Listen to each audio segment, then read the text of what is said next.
Oke, Assalamualaikum warahmatullahi wabarakatuh. Selamat pagi, Bapak, Waalaikumsalam. Ibu, dan teman-teman peserta kelas semuanya.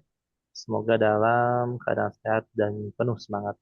Oke, teman-teman, pada nggak kita ngerasa capek bukan karena pekerjaannya, tapi karena dramanya. Tekanan kerja, komunikasi yang kurang enak, atau situasi yang menguras emosi sekaligus justru lebih melelahkan daripada pekerjaan itu sendiri.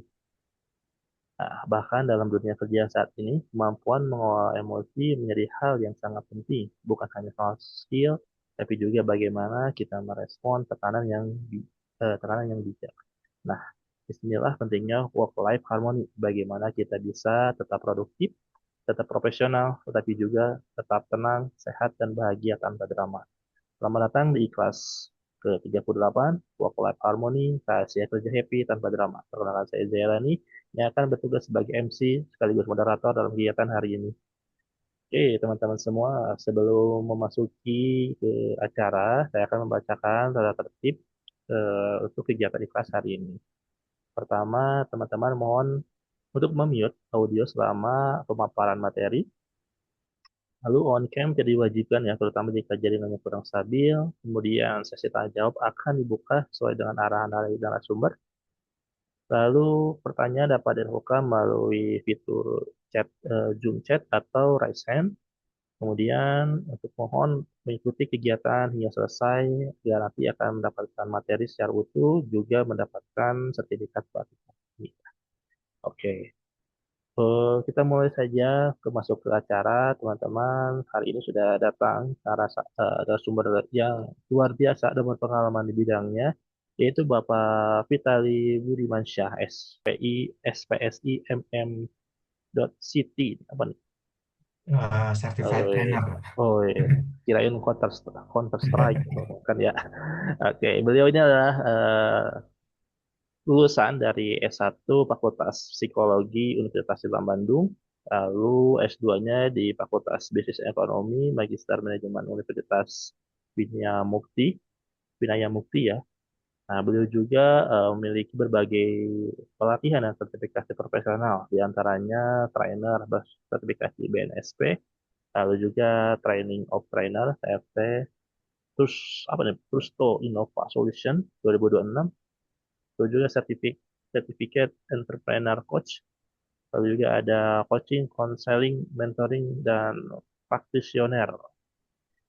Nah, beliau juga memiliki pengalaman pertama HRD di beberapa perusahaan besar, dimulai tahun 2009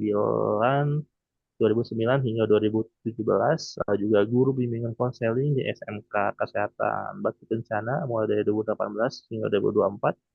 Saat ini sebagai Direktur dan Konselor Karir dan Bisnis di PT Konseling Bisnis Indonesia. Selain itu juga, beliau juga aktif sebagai instruktur soft skill di berbagai instansi pemerintahan dan swasta, seperti di PPP Bandung Barat, lalu juga di Kementerian Perindustrian, di Dinas Butpar Kota Bandung, BLKM Provinsi Jawa Barat, serta berbagai perusahaan dan lembaga pelatihan yang lainnya. Oke, tanpa berlama-lama lagi, marilah kita sambut narasumber kita pagi ini, yaitu Bapak Vitali. Bapak Vitali, layar dan waktunya dipersilakan. Baik, terima kasih Pak Zae atas pembukaannya. Rekan-rekan, sebelumnya kita akan perkenalan dulu gitu ya. Tadi sudah disebutkan mengenai CV dan lain sebagainya gitu. Sebenarnya malu juga disebutkan karena kenapa? Berarti artinya di mana-mana cowok panggilan aktivitasnya. Ada jadi beberapa kegiatan-kegiatannya. Nah, rekan-rekan tidak menunggu lama, kita akan langsung kepada materi. Katanya menunggu itu bisa membangkitkan emosi. Jadi kita akan langsung masuk ke materinya. Ya, nanti juga kita akan perkenalan lebih jauh. Izin saya akan men-share terkait dengan materinya.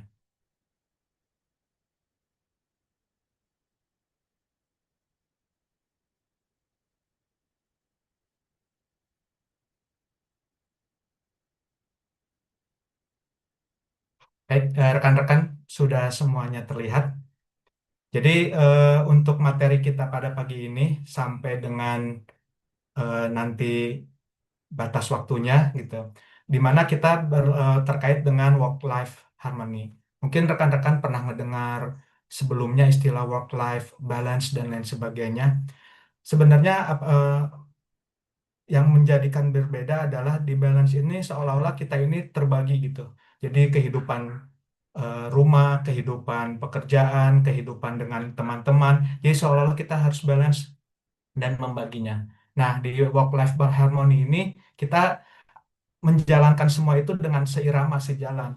Bahwa bahkan di dunia kerja pun sebenarnya karena kita hidup lebih lama mungkin di dunia kerja ataupun misalnya nanti dengan orang tua di sekolah dan lain sebagainya. Nah, bagaimana kehidupan life kita bisa seirama sehingga menjadi harmoni. Jadi tidak ada batasan-batasan yang harus balance. Kadang kita nggak seimbang, serius di tempat kerja, akhirnya nggak serius di keluarganya.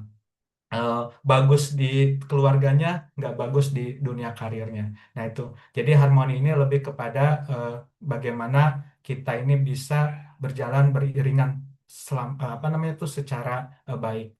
Nah ini tapi khusus untuk materi kali ini kita rahasia kerja happy tanpa dramanya ini membangun kemampuan mengelola emosi di tempat kerja. Jadi khusus untuk di dunia profesional. Tuh.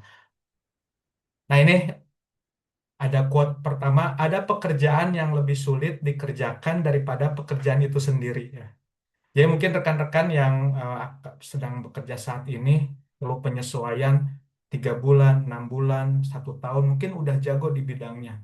Hanya saja untuk pekerjaan yang ini gitu lebih sulit dari pekerjaannya, gitu lebih sulit daripada apa mengerjakan PR dan lain sebagainya. Apa itu?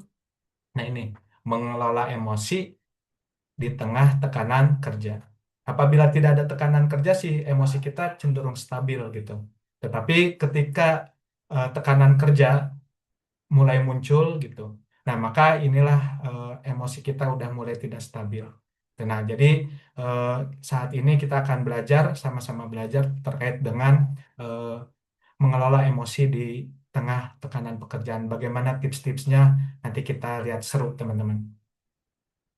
Jadi mengapa kecerdasan emosi ini krusial bukan sekedar hard skill di era pekerjaan saat ini karena memang dibutuhkan. Kita mungkin melihat ada orang-orang yang secara adaptasi karirnya hard skillnya bagus, dia jago akunting, jago bahasa dan lain sebagainya. Tetapi dalam pengelolaan emosinya misalnya eh, meledak-ledak. Contohnya misalnya kita punya manajer, punya atasan, bagus dia, tetapi sering juga meledak-meledak emosinya atau mudah menangis dan lain sebagainya. Nah, nanti kita buka pada sesi tentang work-life balance ini. Baik, rekan-rekan, saya sendiri tadi sudah dijelaskan mempunyai latar belakang di psikologi. Jadi nanti mungkin pendekatannya lebih kepada pendekatan psikologi dan juga manajemen. Jadi bagaimana memanage itu semua. Juga mempunyai apa bersertifikat BNSP, kemudian juga kegiatannya suka apa menjadi coach, terutama di entrepreneur dan karir juga. Jadi kegiatannya adalah mengcoaching, mengkonseling dan mentoring secara praktisi. Jadi bukan hanya teori, karena saya punya beberapa usaha dan juga pernah bekerja sebelumnya. Jadi praktisi yang didukung oleh teori. Gitu. Pernah juga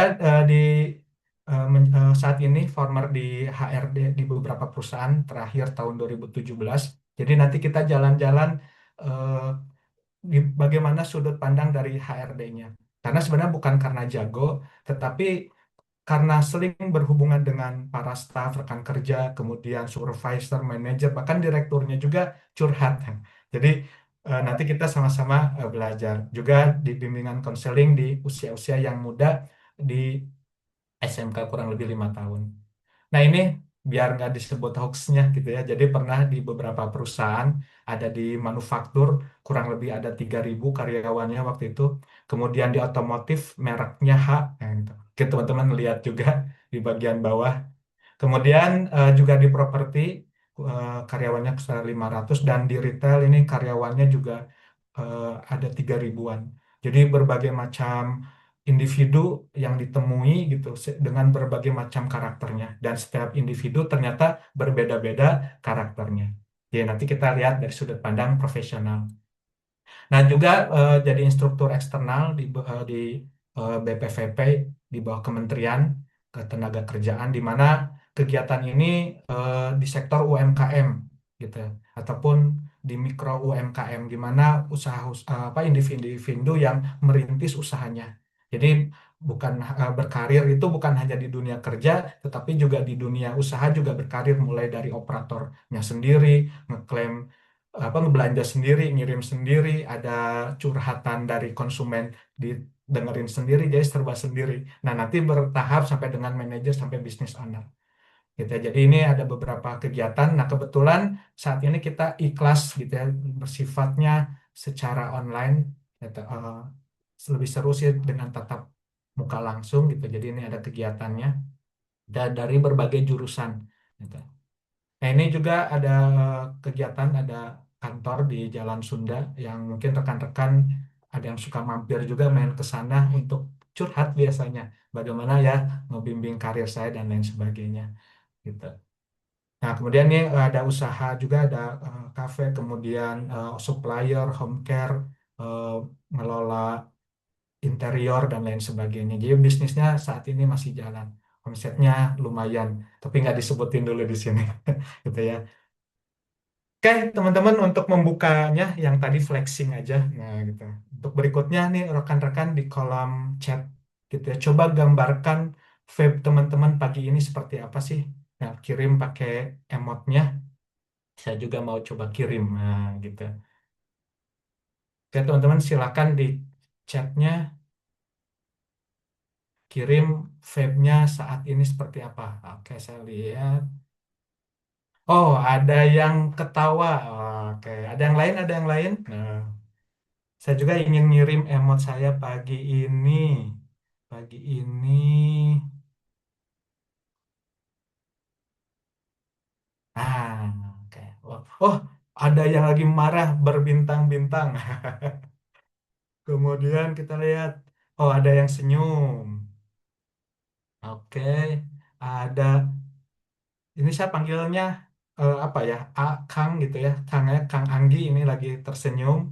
Kemudian ada Kang Rangga lagi berbintang-bintang. Kita nggak tahu apa yang dialaminya saat ini, tetapi di emotnya wah, ada Kang Egi lagi termenung gini ya. Kemudian ada penyelenggara senyum terbalik ya, ini senyum karir ya. Gitu. Ya. Oke, oh ada yang metal. Oke. Kemudian oke. Nah, tadi teman-teman ada yang Kang Jati tanpa ekspresi gitu. Oke ya. Jadi sebelum kita ada pelatihan ini berbagai macam emosi muncul di dalam diri kita. Apalagi yang mungkin pas mau coba internetnya lemot atau mungkin harus ada perjalanan jauh. Nah, nanti ketika kita di dunia profesional ini pada saat masuk ke kantor, ke pabrik, ke temu klien dan lain sebagainya. Nah, ini emosi-emosi kita gitu ya. Nah, ini udah lumayan ya. Nanti kita lebih dalam lagi teman-teman. Nah, coba kalau tadi kan emosi mungkin belum menggambarkan, coba sekarang buat satu kata yang menggambarkan perasaanmu saat ini. Kalau tadi bentuknya emot, gitu ya. Kalau sekarang yang menggambarkan perasaanmu saat ini. Satu kata, oke. Pak Mustaqim, terima kasih sudah hadir dari Kalimantan Barat. Oke, teman-teman, fokus. Oke, menggambarkan perasaan saat ini. Rudet. Bahasa mana? Bahasa Indonesianya rudet apa ya? Mumet gitu. Oke, datar. Ada yang datar aja hari ini. Oke. Ada yang lain? Oke. Ya, tadi ada. Ya, silakan teman-teman. Ada yang polos, bimbang di antara kita gitu ya. Padahal secara fisik kita ada di on cam gitu ya. Kelihatan mengikuti apa kegiatan fisiknya hadir pada saat pagi ini gitu. Terlihat di kamera. Hanya saja, nah ini teman-teman, emosi kita, perasaan kita ini bisa jalan-jalan kemana-mana. Mungkin ada yang masih ingat kejadian semalam, ada yang takut tadi deg-degan, nah ini ada yang takut nanti takut ditanya, takut diapa-apain, nah gitu ya. Jadi ini tapi bagus teman-teman ketika teman-teman menyadari bahwa ini yang dirasakan. Hanya saja atasan kita, rekan kerja kita, orang tua kita kalau misalnya di rumah teman-teman kita, mereka jarang menanyakan perasaan ini gitu. Jadi pas datang ke kantor atau ke sekolah gitu, ditanya gimana perasaan kamu, ternyata ya mungkin jawabannya nggak akan rudet, nggak akan ruwet gitu ya, nggak akan takut dan lain sebagainya. Ya ada beberapa perasaan yang muncul. Ada yang semangat, nah ini bagus teman-teman. Ya, Pak Rudi terima kasih semangatnya. Itu jadi teman-teman udah mulai mengetahui tentang perasaannya. Oke. Nah, ini teman-teman lebih dalam lagi. Mungkin ada terjadi di antara kita. Drama apa di kantor yang menguras,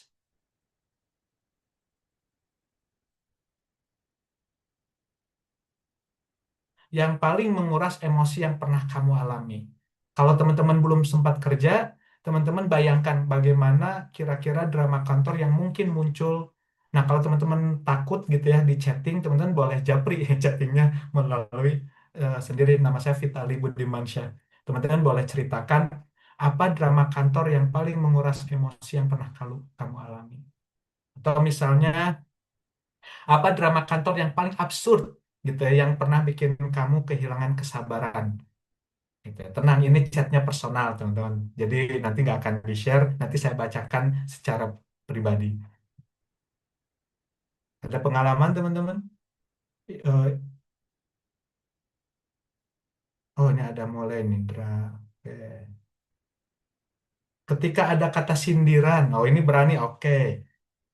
Oke, dia pernah mengalami nih dari saudari Siti, ketika ada kata sindiran, baik itu dari teman kerja, kemudian dari bos, gitu ya, dari atasannya, dari keluarga, gitu, dialaminya. Oke. Nah, jadi teman-teman boleh chat di kolom chatting kalau malu boleh direct message gitu ya. Oh ini ada nih langsung Rudi, asisten bos ada rasa sama saya. Oh lalu terus bosnya tidak terima makanya diberikan beban kerja yang banyak kepada saya. Rasanya. Oke, makasih Pak Rudi untuk share-nya. Gitu ya. Asisten bos ada rasa sama saya, terus bosnya tidak terima, makanya diberikan beban kerja. Jadi ketika Pak Rudi ketika atasan tidak menyukai saya nih dari Saudara Rangga, ketika atasan saya tidak menyukai kita secara pribadi, sedangkan performa kita bagus di kantor. Oke, ada kejadian bahwa kita udah mulai bagus, achievement sesuai dengan KPI, sesuai dengan targetnya, tapi ternyata karena atasan kita tidak menyukai kita, nah akhirnya ada aja kegiatan yang sifatnya pribadi. Ini curhatnya gitu. Nanti kita akan bahas tuh, rekan-rekan. Kita ini sebagai apa ya informasi. Oh, karena saya belum bekerja dari saudara Egi, saya membayangkan ketika lagi bekerja diajak bercanda, contoh pas presentasi, ya pas lagi kerja ini kayak gini teman-teman diajak tiba-tiba dikirim emot yang lucu, kemudian ataupun misalnya chattingnya yang aneh-aneh pas presentasi ada chatting muncul di top apa pop up-nya laptop kita, nah ya. Kalau udah ada perbedaan pendapat, Pak, oh ya, rekan-rekan. Jadi biasanya ketika kita diminta untuk menyelesaikan satu problem, mungkin pendapat akan berbeda dari setiap individunya, gitu ya.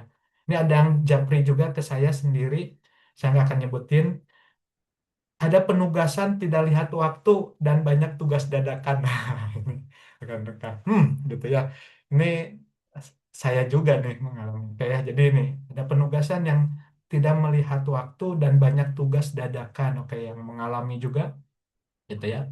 Kayak rekan-rekan ini nanti kita bahas jadi secara lebih lanjut lagi terkait dengan kejadian-kejadiannya karena rekan-rekan pernah mengalaminya. Yang belum ternyata membayangkan bagaimana di dunia kerja.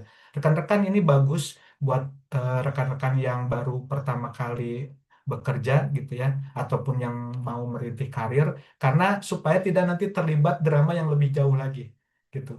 Karena nanti saya sebagai HRD gitu ya, ketika ada karyawan yang resign gitu, ini ada iklan dulu sebentar.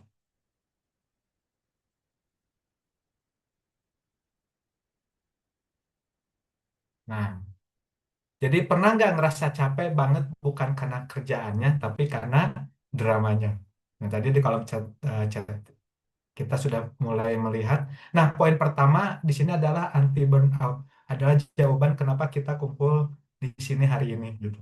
Ya, jadi mungkin teman-teman sudah mulai merasa eh, sudah mulai merasa burnout dan perlu antinya gitu, perlu obatnya. Apalagi di awal-awal rintisan karir, di mana kita merasa tidak enak, pak jadi merasa apa namanya itu dan sulit menolak, berkata tidak dan lain sebagainya. Nah, ini di dunia profesional teman-teman akan mulai masuki fase ini dan bagaimana cara menanggulanginya. Jadi lebih capek bukan kerjaannya ya, tapi dramanya rekan-rekan. Dan ini sewaktu saya jadi HRD, orang resign keluar itu mungkin awalnya ingin mencari karir dan lain sebagainya. Tapi biasanya pertama karena faktor atasan, yang keduanya faktor dramanya yang tidak diselesaikan. Jadi nggak ada endingnya gitu. Jadi terus-terus aja season 1, 2, 3 dan seterusnya. Gitu ya. Nah, jadi rekan-rekan kita harus memiliki perisai mental agar tetap tangguh meskipun beban kerja tinggi atau lingkungan sedang penuh tekanan. Gitu. Di mana kita mempunyai 3 strategi, yaitu self awareness, kemudian teknik reframing, dan boundary and energy management. Jadi ini sebagai apa ya namanya perisai ketika rekan-rekan nanti dunia kerja, karena memang ini diperlukan. Mungkin teman-teman mulai beradaptasi awalnya mau mengikuti yang ada ritme, kemudian budayanya seperti apa, tapi lama-lama kok mulai burn out ya teman-teman. Nah, ketika tidak punya perisai, akhirnya mau resign gitu. Akhirnya curhat sana, curhat sini, menjelekkan sana sini dan lain sebagainya. Karena kita mungkin lupa belum punya perisainya. Nah, ini rekan-rekan yang akan saya share 3 strateginya, baik secara teorinya dan juga nanti prakteknya. Gitu. Oke, teman-teman langkah pertama ketika teman-teman namanya self awareness atau mengenal sinyal diri. Nah, ini nanti rekan-rekan harus mengenali trigger diri yang biasanya bikin langsung emosi, teman-teman. Jadi mungkin sekali dua kali sih nggak masalah. Tetapi kalau udah berkali-kali, nah ini mulai burn out. Nah, maka teman-teman misalnya ada tadi revisi dadakan, rekan kerja yang lambat, disindir, kemudian tadi asistennya suka, bosnya jadi nggak suka ditambahin kerjaannya gitu ya. Dan ada bicara atasan. Tuh. Nah, nanti rekan-rekan gitu ya terkait dengan self awareness ini harus mengenai sinyal-sinyal yang biasanya bikin kamu langsung emosi, bikin rekan-rekan langsung emosi. Gitu. Nanti dicatat apa aja gitu ya. Mungkin juga apa di-share gitu ya. Tapi kalau untuk sendiri ini dicatat teman-teman. Oh, ternyata bos saya sendiri rekan-rekan waktu di dunia nyatanya ada pekerjaan di luar jam kerja. Nah, itu triggernya misalnya. Atau juga ada yang misalnya bos itu kalau bicara itu pakai bahasa yang kasar gitu. Itu kenyataannya dan itu bos saya, teman-teman. Gitu. Dan mudah-mudahan bosnya ikutan juga ada tuh di kelas ini gitu.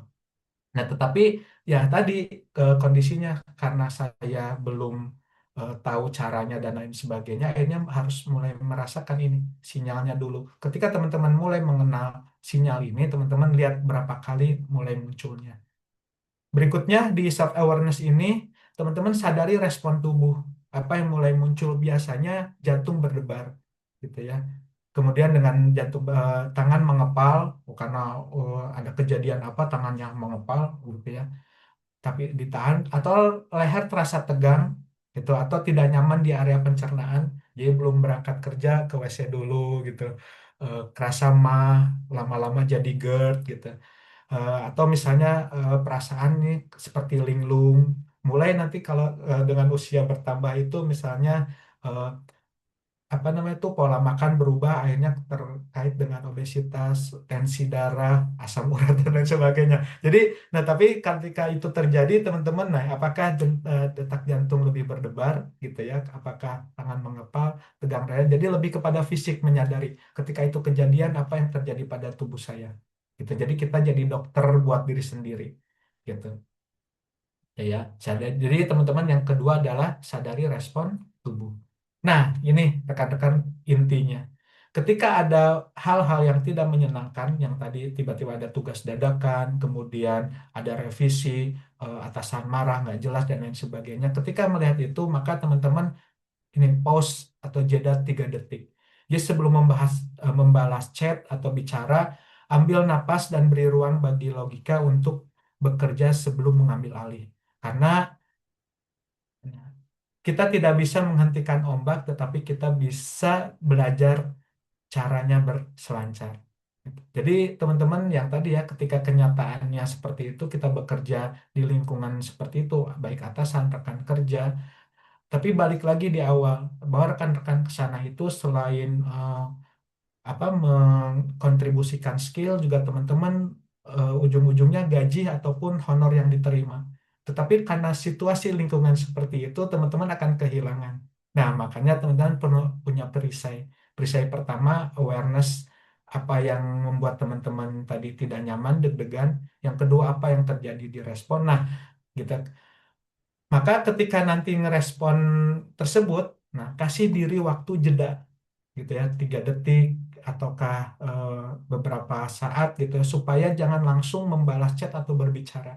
Ambil napas yang dalam, berikan ruang bagi logika untuk bekerja sebelum emosi mengambil alih. Karena kalau kejadian aslinya, ketika ada stimulus, teman-teman langsung direspon. Gitu. Ya ini kalau contohnya langsung marah-marah dan lain sebagainya gitu ya. Ini kamu kerjaannya nggak beres, nggak becus dan lain sebagainya. Kalau marah juga kita ditahan. Nah ini ditahan. Nah, gitu ya. Nah, akhirnya jadi burnout. Yang pertama ini nanti saya akan jelaskan di akhir terkait dengan hikmahnya. Jadi yang pertama teman-teman, self awareness, kemudian eh, mengenali sinyal diri berupa apa yang terjadi pada tubuh gitu. Karena kenapa? Apabila ini sering terjadi, apakah karena memang faktor emosi ataukah memang faktor fisik yang terkait dengan kedokteran gitu. Berikutnya kasih jeda 3 detik. Nanti saya akan eh, bahas lebih lanjut mengenai jeda ini. Tapi inti dari materi ini adalah ini teman-teman, membuat post dalam diri kita. Ini perisai kita sebenarnya gitu ya, daripada langsung merespon. Nah, kenapa sih mereka sampai sorry. Nah, ini yang kedua, teknik reframing, ubah sudut pandang. Nah, jadi ketika nanti teman-teman mengalami seperti itu kejadian lagi, buat ubah sudut pandangnya. Bahwa pahami bahwa orang lain itu,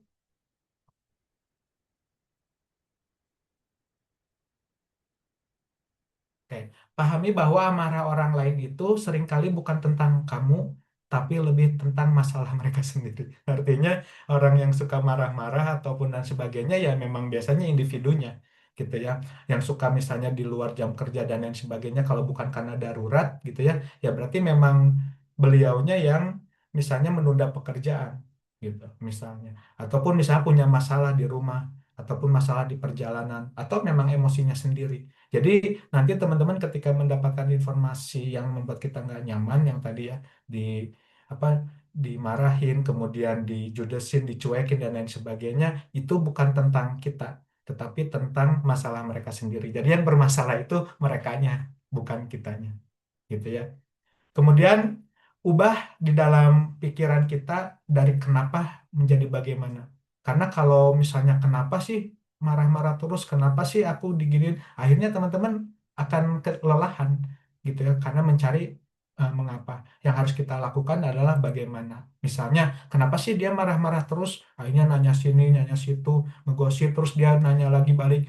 Kamu ngomongin aku di belakang ya, kamu ngomongin saya yang nggak jelek-jeleknya. Nah, akhirnya jadi dramanya teman-teman, bukan dari pekerjaannya. Nah, maka ketika terjadi, mulai masukkan dalam diri kita bagaimana ya caranya saya menghadapi dia agar urusan ini cepat selesai tanpa harus menguras energi.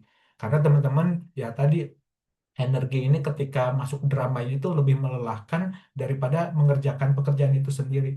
Sampai pekerjaannya udah selesai, emosinya masih dibawa kemana-mana, termasuk ke rumah dan lain sebagainya. Jadi mulai pada rekan-rekan, bagaimana cara saya menanggapi dia agar urusan ini cepat selesai. Artinya kita yang adaptasi pada saat memulai karir. Nanti gimana kalau rekan-rekan yang menjadi atasan? Nah ini nanti supaya teman-teman nggak di seperti itu kan gitu ya. Ketika teman-teman jadi atasan ya jangan seperti itu. Luar biasa teman-teman hari ini ikut supaya bisa mengelola emosinya gitu. Nah, jadi fokus pada yang bisa kita kontrol, fokuslah pada apa yang bisa kita kendalikan, eh, di mana sesuai respon kita, bukan pada apa yang di luar kendali sikap orang lain. Ya, kita kadang berharap A ini berespon A gitu. Misalnya responnya baik, kayak gitu kan harusnya sih lembut aja, dibilangin aja, kenapa sih harus marah-marah, kenapa sih harus ngejauhin dan lain sebagainya. Maka itu nggak bisa teman-teman gitu ya. Kalau kita mengajak orang lain supaya mengikuti apa yang kita inginkan. Akhirnya ya kita fokus kepada respon kita gitu. Nah, berikutnya adalah boundary-boundary ini memberikan batasan dan juga bagaimana rekan-rekan mengatur energinya. Gitu ya, pulang kerja bukan lelah, tapi mungkin teman-teman pengen ada pekerjaan sampingan lainnya, kemudian pengen juga ke fitness, pengen juga ngumpul keluarga dan lain sebagainya, sehingga tidak habis di satu tempat. Nah, inilah work life harmony ini di mana ketika nanti badan kita di tempat kerja, hati dan pikiran kita juga di tempat yang sama. Ketika nanti kita di luar ngumpul sama teman di kafe, maka perasaan, pikiran kita dan fisik kita juga lagi di kafe. Gitu. Jadi nggak kebalik-balik dan lain sebagainya. Jangan sampai nanti pikiran yang di rumah dibawa ke kantor juga. Nah ini jadi bagaimana memanage energi kita, yaitu memberikan batasan. Nah ini teman-teman ujian yang sebenarnya ketika kita berkata tidak, gitu ya. Eh, Apalagi buat orang yang nggak enakan gitu ya, apalagi yang mintanya bos dan lain sebagainya. Maka cara kita menolak beban kerja berlebih dengan alasan profesional bukan emosional. Karena teman-teman masuk ke dunia profesional, maka teman-teman dinilainya secara profesional, teman-teman. Jadi jangan khawatir, bukan karena suka tidak suka, gitu ya. Walaupun misalnya nanti atasannya, rekan kerjanya menilai kita suka tidak suka. Kalau teman-teman kerjanya bagus, gitu ya, hasilnya bagus, masih banyak yang mau, gitu. Tetapi jangan dulu itu yang dipakai. Itu tahap terakhir lah. Tapi teman-teman di sana bagaimana merespon dan lain sebagainya. Karena mungkin banyak ilmu yang teman-teman akan dapatkan di sana. Gitu. Nah, nanti kita ada apa namanya tuh ada cara, apa namanya tuh role playingnya yang menghadapinya. Kemudian juga teman-teman bisa menggunakan digital detox, menentukan jam operasional diri, gitu ya. Berani tidak membalas chat non darurat di luar jam kerja demi menjaga kesehatan mental. Gitu ya. Mungkin ini sesuatu yang gak nyaman, tetapi teman-teman bisa ada prakteknya. Ini kan teorinya ya teman-teman, tapi kalau misalnya prakteknya seperti apa, nanti kita jelaskan. Jadi kita memang harus menentukan jam operasional diri kita, gitu ya. Jadi supaya ketika nanti teman-teman ngumpul di keluarga, di padelnya, di fitnessnya, dan kegiatan lainnya ya sesuai dengan waktunya. Gitu kan. Nah, kemudian juga ada ritual pulang kantor atau pulang kerja. Lakukan aktivitas kecil, misalnya mendengarkan musik ataupun makanan yang disukai, bisa mandi, ganti baju, bahwa kita sudah berubah perannya sebagai simbol bahwa tugas kantor sudah selesai dan saatnya menjadi pribadi yang utuh di rumah. Gitu. Jadi eh, pada saat pulang ini, teman-teman jangan lagi membawa beban-beban pekerjaan, baik itu yang dipikirkan maupun yang dirasakan. Karena kenapa yang kasihan itu adalah orang yang keluarga kita di rumah. Itu mereka tidak tahu apa-apa, tapi harus menerima emosi yang kita dapatkan di tempat kerja. Ataupun sebaliknya, ada emosi di tempat kerja, kita bawa-bawa ke tempat, ada emosi di rumah, kita bawa-bawa ke tempat kerja. Nah, jadi apa namanya itu kenapa kadang di tempat kerja harus pakai seragam gitu ya, ya supaya menyatakan bahwa kamu ini sedang profesional gitu. Kalau di rumah nanti pakai daster gitu, kemudian pakai Oh iya, pakaian yang bebek kamu itu suka. PPP masuk kelas itu mah. Nah, jadi partners kita belajar poin boundary setting ini bukan supaya kita jadi tertutup atau malas, tapi supaya kita punya energi yang cukup buat kasih performa terbaik, happy, tanpa harus mengorbankan kesehatan mental kita sendiri dalam jangka waktu panjang. Jadi nanti jangan sampai gajinya teman-teman habis untuk ke psikiater, ke psikolog gitu, karena untuk menjaga kesehatan mental ini. Nah, ini tadi secara teori teman-teman terkait dengan apa yang harus kita perisainya yang harus kita lakukan. Nah, tiba-tiba ada skenario ini langsung nih. Tiba-tiba ada chat atasan di Jumat malam jam 8, teman-teman. Teman-teman udah siap-siap untuk tidur, untuk main game, mau mau push rank dan lain sebagainya. Ting, ya. Data yang kemarin dikirim orang sekarang ya, ada yang kurang, ditunggu segera. Nah, kira-kira teman-teman ketika dapat skenario seperti ini, apa yang akan dilakukan? Coba di kolom eh, komentar, teman-teman, apa yang akan dilakukan? Karena ini sifatnya apa belajar, teman-teman boleh ikutin kata otaknya, teman-teman. Jadi bukan yang seharusnya, ikutin kata otaknya. Gitu. Ketika ada yang seperti ini, teman-teman boleh balas di chatting. eh, apa yang akan teman-teman lakukan?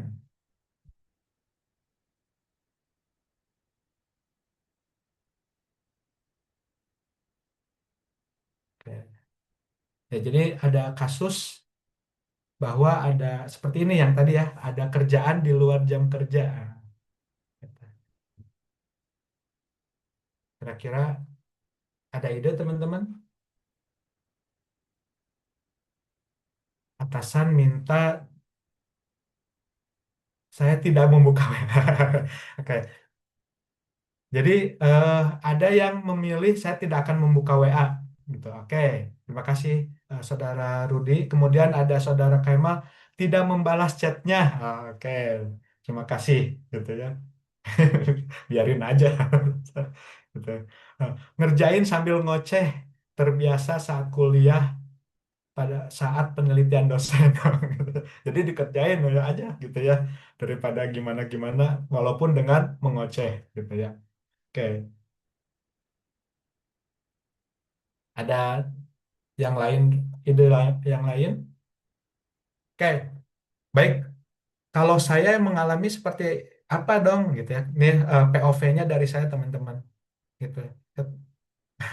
Ada juga yang baik, nanti saya cek dulu, nanti saya kirim ya Pak, masih di jalan. Oke, masih main. Oke, rekan-rekan, ini situasinya seperti ini. Kalau terjadi pada saya, gitu, apa yang akan saya lakukan? Ya, saya akan kirim ulang. Apabila terjadi sama saya gitu ya. Terus gimana kalau saya yang jadi atasannya? Kalau saya yang jadi atasannya, saya nggak akan pernah chat ini di Jumat malam jam 8 gitu. Tapi karena bosnya bukan saya, jadi ya muncul aja chattingnya gitu. Nah, terus kalau tadi ya ketika saya yang mengalami, saya akan chatting ulang gitu ya. Sekali, dua kali, oke. Nah, maksudnya nanti masuk kepada toleransi. Ketika sifatnya darurat, teman-teman, ya kita mau nggak mau, eh, ya karena takutnya berbahaya kalau misalnya memang masalahnya tidak diselesaikan.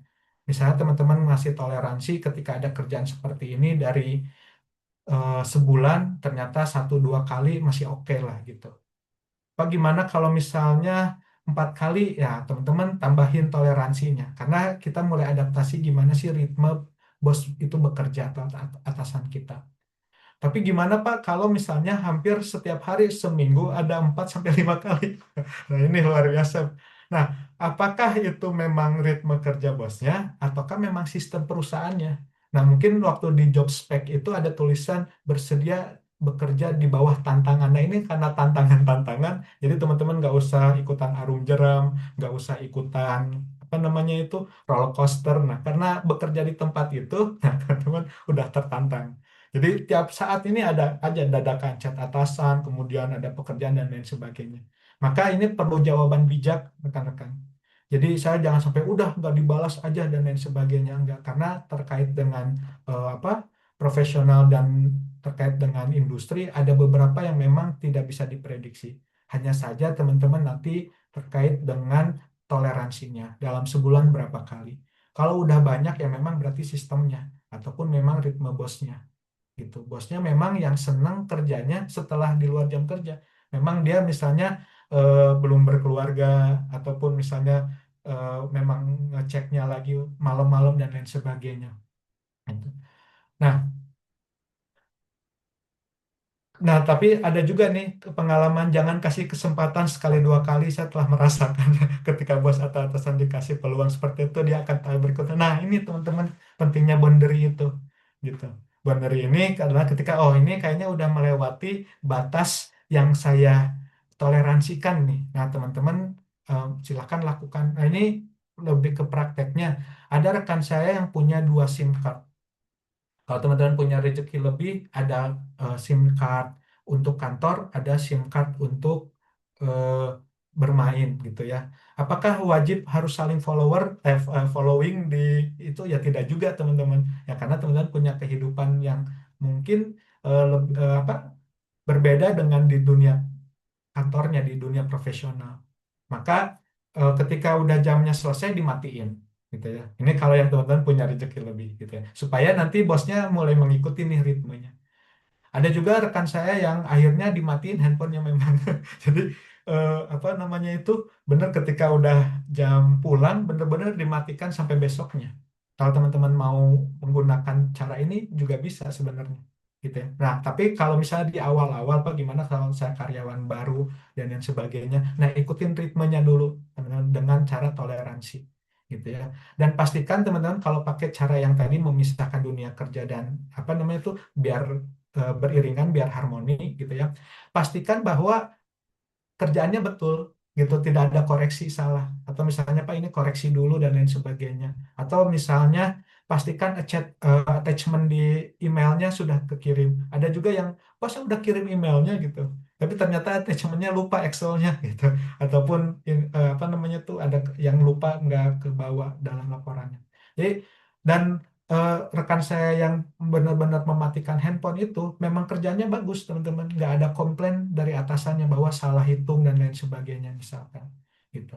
Jadi eh, apa untuk chat atasan ini kalau nanti teman-teman jadi atasan jangan melakukannya gitu kecuali memang darurat dan juga ketika ada laporan lekas dikoreksi. Yang kedua kalau misalnya kita masih mengikuti jadi staff gitu maka mau nggak mau kita akan ngikutin dulu sesuai toleransinya. Tapi kalau udah di luar toleransi, kasih apa namanya itu, kasih batasan, boundary, baik secara pasif maupun secara agresif. Agresif itu ngomong misalnya Pak, jam segini saya udah nggak ada apa, jangan diganggu dan lain sebagainya. Kalau misalnya udah mulai kenal, udah mulai cair. Tetapi kalau misalnya yang pasif ya tadi handphonenya ada dua ataupun diganti, ya apa dimatikan. Gitu. Ya, nanti kita apa namanya itu kita akan bahas chattingan dari rekan-rekan nih, gitu ya. Nih udah mulai curhat nih gitu. Nanti kita lihat solusi-solusinya. Nah, kemudian teman-teman ada yang namanya eh, Zen respon, memberi jarak antara stimulus dan respon, gitu ya. Jika biasanya ada orang yang membentak kita, itu berarti stimulus, dan kita langsung membalas membentak dengan cara reaksi, maka ini akan menjadi drama kantor nih, gitu ya. Maka Zen respon ini adalah kemampuan untuk berhenti sejenak, menarik napas dan memilih jawaban yang paling bijak atau respon. Maka nanti rekan-rekan setelah ikut ikhlas ini, ketika ada stimulus yang biasanya reaktif impulsif, teman-teman ada stimulus buat jeda pause dulu, gitu ya. 3 detik dulu, baru respon secara bijak. Karena mengapa teman-teman ya, ini ada kenyataannya ya di dunia, ketika atasannya ini tidak merubah apa yang dia lakukan terhadap timnya, gitu, timnya ganti-ganti dan lain sebagainya. Waktu saya sebagai HRD, kenapa ini setahun ini bisa turnovernya tinggi gitu ya. Nah, maka yang harus diselesaikan memang atasannya nih harus ikut pelatihan ini gitu. Ternyata ada lagi yang di atasnya sama juga berarti. Jadi apa namanya itu? Tapi karena kita sedang apa praktisi bahwa kita punya atasan dan sebagainya, nah teman-teman kasih pause terhadap stimulus yang masuk gitu. Jadi memberi jarak gitu ya. Nah, ini teman-teman. Jadi ada reaksi impulsif, ada yang jadi baper dan jengkel, ada yang responnya bijak, tenang, profesional, setting boundary. Jadi kalau misalnya kita lihat nih, ada dua influencer kita gitu ya, yang kanan ini responnya bijak, tenang, profesional gitu ya, bawaannya. Tapi ada juga yang impulsif, baper, jengkel, langsung dikeluarin. Mungkin teman-teman nih tipe yang mana gitu. Nah, kalau teman-teman reaksi impulsif gimana ya? Nggak masalah teman-teman. Kali-kali ada yang apa namanya itu ngasih tahu atasannya bahwa nggak semua orang itu seperti dokter Gia gitu. Mungkin ada juga yang seperti dokter Tirta gitu. Jadi evaluasi ketika banyak turnover di divisinya berarti memang yang problemnya atasannya gitu ya. Nah, eh, dan rekan-rekan pun nanti ketika kerjanya bagus ya bahkan lebih bakal diterima di tempat yang lain juga gitu. Tapi itu jalan terakhir ya teman-teman, jangan dikit-dikit langsung. Nah, makanya ini pakai perisai dulu.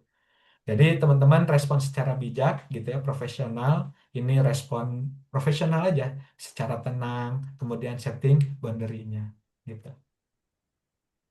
Nah, tidak baper atau tidak objektif dan respon ini berarti melihat masalah secara objektif, namun menyadari bahwa kita jika ada atasan, rekan kerja, pelanggan yang marah, mereka marah pada situasinya bukan pada dirimu sebagai pribadi, gitu ya. Jadi kamu responnya tanpa merasa terserang secara personal gitu. Ini supaya menghilangkan langsung dikit-dikit. Soalnya apabila teman-teman nggak menjaga ini, akhirnya mulai muncul ke demotivasi. Aku nggak bisa kerja, aku nggak hasil kerja aku kayaknya nggak bagus dan lain sebagainya. Nah, lebih baik rekan-rekan punya objektif bahwa dia itu bukan menyerang pribadi saya, tetapi menyerang, apa, menyerang pekerjaan saya. Jadi tinggal ditingkatkan saja performance-nya. Jadi kamu merespon tanpa merasa terserang secara personal. Nah, kemudian tegas namun tetap tenang, teman-teman belajar mulai tegas gitu ya di dunia profesional karena berbeda gitu. Di mana banyak orang yang mengira tenang itu berarti pasrah atau lemah. Sebaliknya, jangan respon ini tetap bisa tegas, misalnya menolak tugas tambahan. Mulai berani nggak teman-teman? Nah, tapi disampaikan dengan nada yang stabil, kata-kata yang sopan, dan alasan yang logis tanpa emosi negatif. Gitu. Gitu. Atasan bisa memilih kita sebagai bawahan, tapi bawahan tidak bisa memilih atasan. Sedangkan kita memerlukan pendapatan dari sana, kemudian kita pengen juga meningkatkan skill kita di sana. Jadi tetap profesional supaya rekan-rekan tidak akhirnya pindah-pindah. Karena kalau misalnya sering pindah-pindah, itu mungkin perusahaan ataupun HRD akan melihatnya sebagai kutu loncat. Padahal bukan karena teman-temannya yang nggak bertahan gitu ya, tapi memang di tempat kerjanya seperti itu gitu ya. Kalau nanti teman-teman ngejelekin atasannya, berarti nanti dijelekin juga. Akhirnya gitu wawancaranya. Gitu. Jadi teman-teman tetap mulai belajar tegas, namun tetap tenang. Gitu. Nah, oke. Kan kalau kita jadi bawahan seperti itu ya. Nah, sekarang teman-teman yang jadi bosnya. Nah, nanti ada sedikit mungkin dua atau tiga. Sebelumnya nanti setelah ini kita ada sesi apa tanya jawab ya rekan-rekan. Eh, Coba teman-teman karena ada tugas dadakan di kolom chat, teman-teman jadi bosnya gimana minta mengerjakan tugas kepada bawahannya. Teman-teman udah jadi bos nih. Kemudian perlu apa misalnya perlu dokumen, perlu mengirimkan, perlu memperbaiki dan lain sebagainya. Teman-teman gimana sih kata-katanya kalau misalnya di chatting misalnya. Boleh teman-teman di sharing, nah gitu ya. Nanti kita bahas yang tadi mulai masuk-masuk chattingnya. Oke.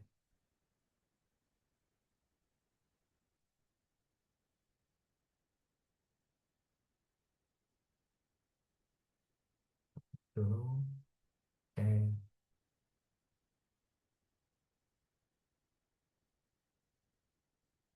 Oh, ini ada cerita kan. Tuh. Oke, nah kan ya. Nah, rekan-rekan belajar jadi bos ketika meminta bantuan kepada timnya, bagaimana sih kata-katanya? Nah, gitu.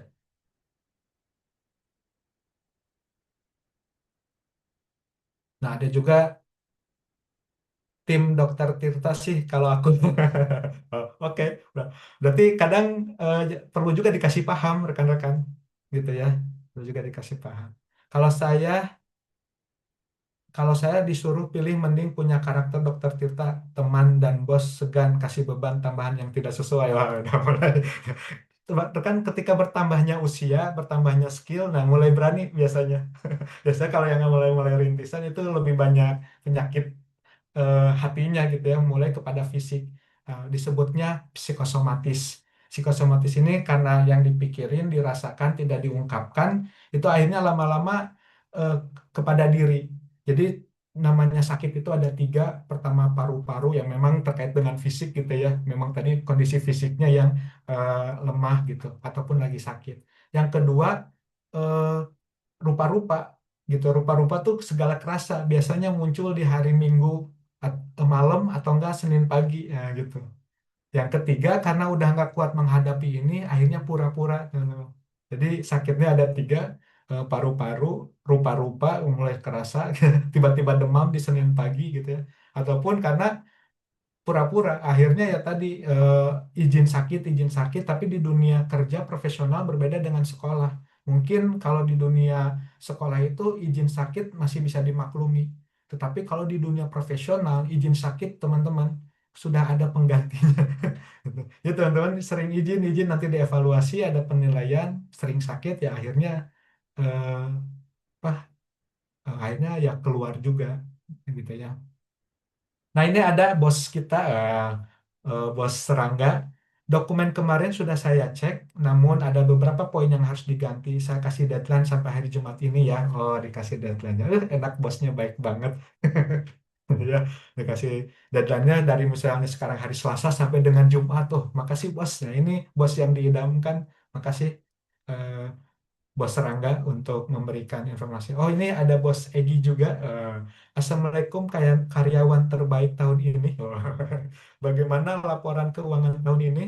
Jika karyawan menjawab belum siap, dilanjutkan saya jawab. Kenapa kalian tidak bekerja sesuai CV? Wah, ini hasil agresif bagus gitu ya. Kemudian di CV-nya sesuai LinkedIn-nya keren banget teman-teman. Bekerja sesuai target dan lain sebagainya. Tapi pada saat kenyataannya, nah, ini.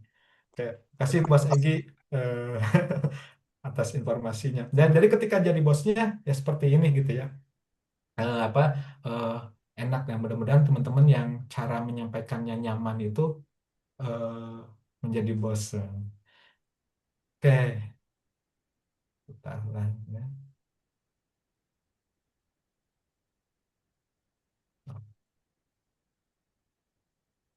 Di sini ada juga menyampaikan Saudara Rangga sebenarnya ini tergantung manajemen perusahaannya sendiri. Betul rekan-rekan. Karena kita ini bekerja bukan hanya profesional tapi ada namanya budaya perusahaan. Nah, budaya perusahaan ini adalah cerminan dari owner dan karyawan-karyawan di sana. Gitu. Kemudian ada beberapa perusahaan yang memang melarang adanya pembahasan kerjaan di luar jam kerja. Nah, udah mulai ke sini-sini memang rekan-rekan. Jadi ada perusahaan-perusahaan yang mulai mengeluh, kok ini susah ya saya nyari pegawai ya, kayak gitu. Mereka sih masih agak ini gitu ya, kok susah gitu. Padahal perusahaannya bagus, gajinya bagus dan sebagainya. Nah, saya jelaskan turnovernya bagaimana. Ternyata ya turnovernya tinggi. Secara exit interview, jadi beberapa karyawan yang diwawancara jadi kalau udah beres kan suka chattingan gitu ya, sama HRD masih suka kenal.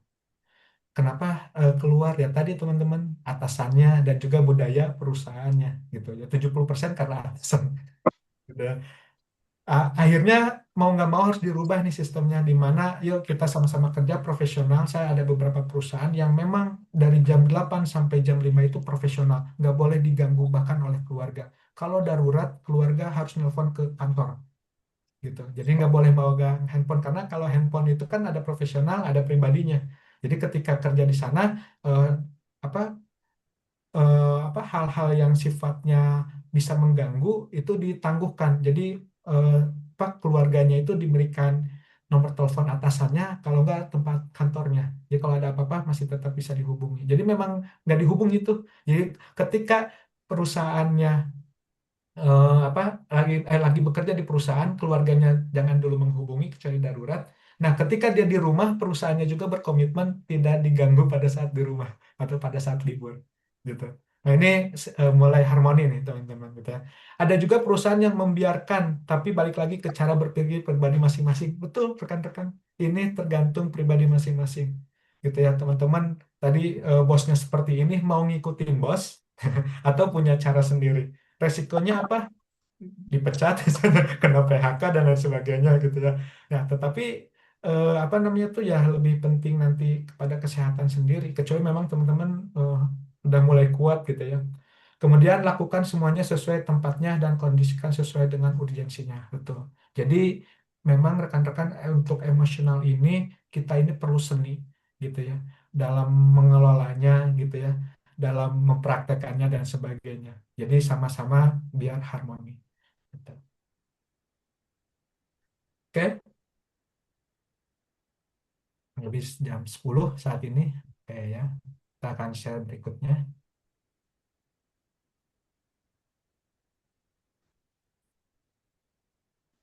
Oh ya, baik rekan-rekan kita buka sesi pertanyaan dari yang disampaikan gitu ya terkait dengan tadi perisai dari apa namanya tuh mental ini. Mungkin ada yang mau ditanyakan silahkan baik secara langsung maupun secara chatting ya Pak Zai. Oke, silakan teman-teman yang ingin bertanya boleh memakai fitur raise hand ataupun bisa di kolom chat. Tidak ada batasan untuk bertanya, silakan ingin bertanya. Ya. Apa yang terjadi di Zoom ini hanya di Zoom ini saja. Betul sekali. Jadi nggak akan ada yang cepu gitu ya ngirimin ke atasannya ataupun ke perusahaannya. Gitu.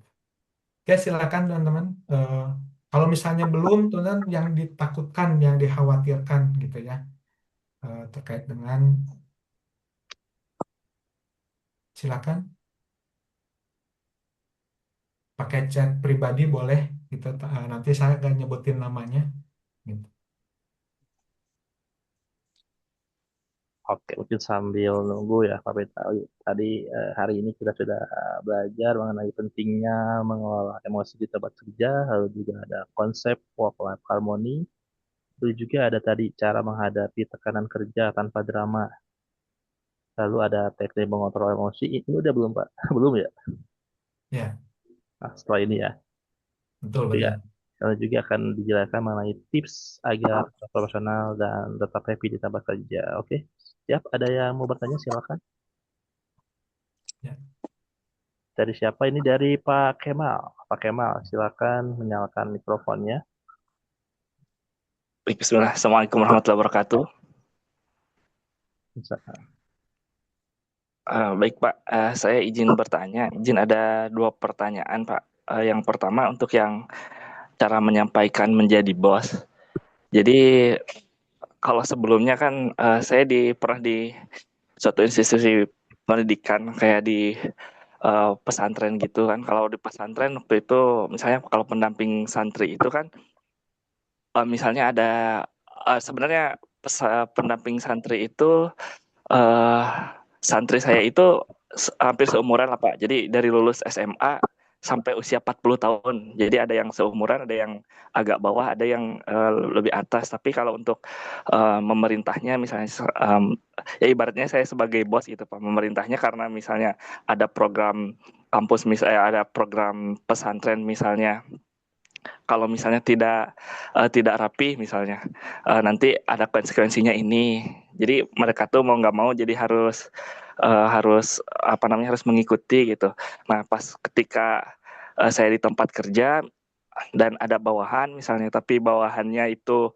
ketika dikasih tugas tapi cuek misalnya Pak gimana nah yang pertama itu jadi kalau misalnya di program kan udah ada konsekuensinya nih. Kalau misalnya si santrinya itu tidak taat aturan, misalnya apa yang saya sampaikan, kita udah komitmen bahwa kalau misalnya nggak taat ini ada konsekuensinya ini gitu. Kalau misalnya di kerja bagaimana? Yang pertama mungkin itu Pak. Yang kedua saya izin untuk yang ini nih Pak tegas namun tetap tenang gitu Pak. Jadi gimana Pak? Jadi tenang itu bukan berarti lemah, tapi bisa tegas. Mohon yang itu aja sih Pak. oke. Baik, terima kasih Pak. Ini langsung dijawab saja dulu aja ya, Pak. Boleh, silakan Pak Baik, Peter. nah, terima kasih Pak Kemal atas pertanyaannya. Jadi memang untuk mengelola ini emosi gitu dan bagaimana cara kita berespon itu memang perlu apa yang namanya itu jadi jam terbangnya gitu ya. Di sini ada beberapa kasus bahwa eh, Pak Kemal ini biasanya di pesantren ini ada pendamping santri gitu ya. di tempat kerja gimana kalau ada yang cuek gitu ya. Nah, makanya rekan-rekan di dunia profesional gitu, untuk pekerjaan memang harus ada namanya KPI. Jadi targetnya jualan 10, kemudian kemudian apa, tidak boleh ada kesalahan atau zero complaint dan lain sebagainya, atau misal target dan lain sebagainya gitu. Nah, ini sifatnya apa target gitu ya. Nah, target ini tidak akan lepas dari yang namanya proses. Nah, proses ini kita sebagai atasan yang akan melihat kok kelihatannya cuek ya gitu ya, kok nggak komit di tempat kerja dan lain sebagainya. Maka teman-teman kalau di industri karena kita berkaitan dengan apa namanya tuh legalitas dengan undang-undang dan lain sebagainya, kita nggak bisa sembarangan gitu ya. Walaupun misalnya nanti di UMKM dan lain sebagainya tidak ada ikatan bahwa untuk di dunia kerja itu tetap yang dikejarnya adalah targetnya KPI-nya dulu. Jadi kesepakatan di awal akadnya gitu. Jadi akadnya dulu mau apa gitu ya. Nah, terus gimana kalau dia cuek dan sebagainya ya, teman-teman responnya ya ke sana aja. Nah, bisa pendekatannya formal, bisa informal. Kalau yang formal tadi ditargetinnya itu adalah apa? Dikejarnya adalah targetnya. Nah, kenapa dia nggak nyampe target? Nah, itu bisa pendekatan informal, disebutnya dibina. Dibina ini boleh ditanya perasaannya, apa yang menghambat kamu. Jadi setiap ada asap pasti ada apinya rekan-rekan gitu. Jadi itu prinsip. Jadi ketika ada seseorang yang tidak mau mengerjakan, datang terlambat, nggak nyampe target dan sebagainya, pasti dia punya alasan. Disebutnya motif gitu. Nah, untuk menggali motif itu kenapa dia nggak sampai target gitu ya. Nah, itu ada pendekatan informal. Ditanyakan kenapa kamu datang terlambat, kenapa nggak nyampe target, kenapa nggak dibersihin dan lain sebagainya. Pasti punya alasan gitu. Nah, ketika alasannya ini didengarkan, apakah mau dibantu diselesaikan dan lain sebagainya, nah itu apa namanya itu eh, nanti bentuknya komitmen berarti bukan hanya target gitu ya, tapi juga perilakunya atau attitude-nya dan lain sebagainya. Jadi tetap tegas di sini maksudnya tetap ada targetnya, namun tetap tenang ini adalah ketika mau menyelesaikan permasalahannya. Gitu ya, tenang di sini pasti ada sebabnya gitu ya. Nah, kita sebagai atasan, nah kenapa bos suka marah-marah gitu ya. Kadang nggak suka nanyain alasannya, nggak nanyain perasaannya gitu ya, pasti ada alasannya. Kenapa sih kamu jadi lambat ngerjainnya? Ini Pak, yang lambat aja gajinya masih sama. Saya yang bagus, apa namanya itu, sampai target, gajinya sama aja. Nah, mereka mulai ngebandingin. Nah, itu sebagai evaluasi buat atasan gitu gitu ya. Nah, ini jadi rekan-rekan bisa ada pendekatan dua terkait dengan apa itu di tempat kerja. Yang pertama secara formal yaitu target akadnya yang disepakati dari awal gitu. Nah, tetapi ketika dia nggak nyampe pasti ada sebabnya. Silakan teman-teman lakukan pendekatan informal gitu. Jadi mau nggak mau meluangkan waktu gitu ya, menanyakan apa sebabnya. Itu mulai ngehilangin bosnya dan sebagainya. Cerita gimana. Kalau memang permasalahannya ada di dia dan bisa dia tanggulangi, ya ditanggulangi, dibina. Dibina, bina, bina, bina nggak bisa aja binasakan secara tegasnya gitu ya. Nah, gitu. Nah, jadi tegas namun tetap tenang itu. Jadi harus tetap rata-rata ada juga yang pengen tenang tapi nggak tegas. Biasanya dari awal bawahannya juga nggak tahu apa yang diinginkan sama bosnya. Itu juga jadi problem. Kamu sih kerja nggak benar. Yang benar kerja tuh kayak gimana ya Pak? Itu nggak pernah dikasih tahu. Gitu. Misalnya target harus menyelesaikan pekerjaan 10 gitu ya. Dengan cara A, B, C. Nah, dia nggak pernah ngasih tahu. Pokoknya target, target, target aja. Nggak nyampe marah-marah dan lain sebagainya. Itu, itu Pak Kemal secara apa yang dimaksud dengan apa tegas namun tetap tenang gitu ya. Oke, semoga bisa terjawab ya Pak Kemal. Bagaimana? Bisa terjawab Pak Kemal? Ada mau masih ngeganjel gitu ya.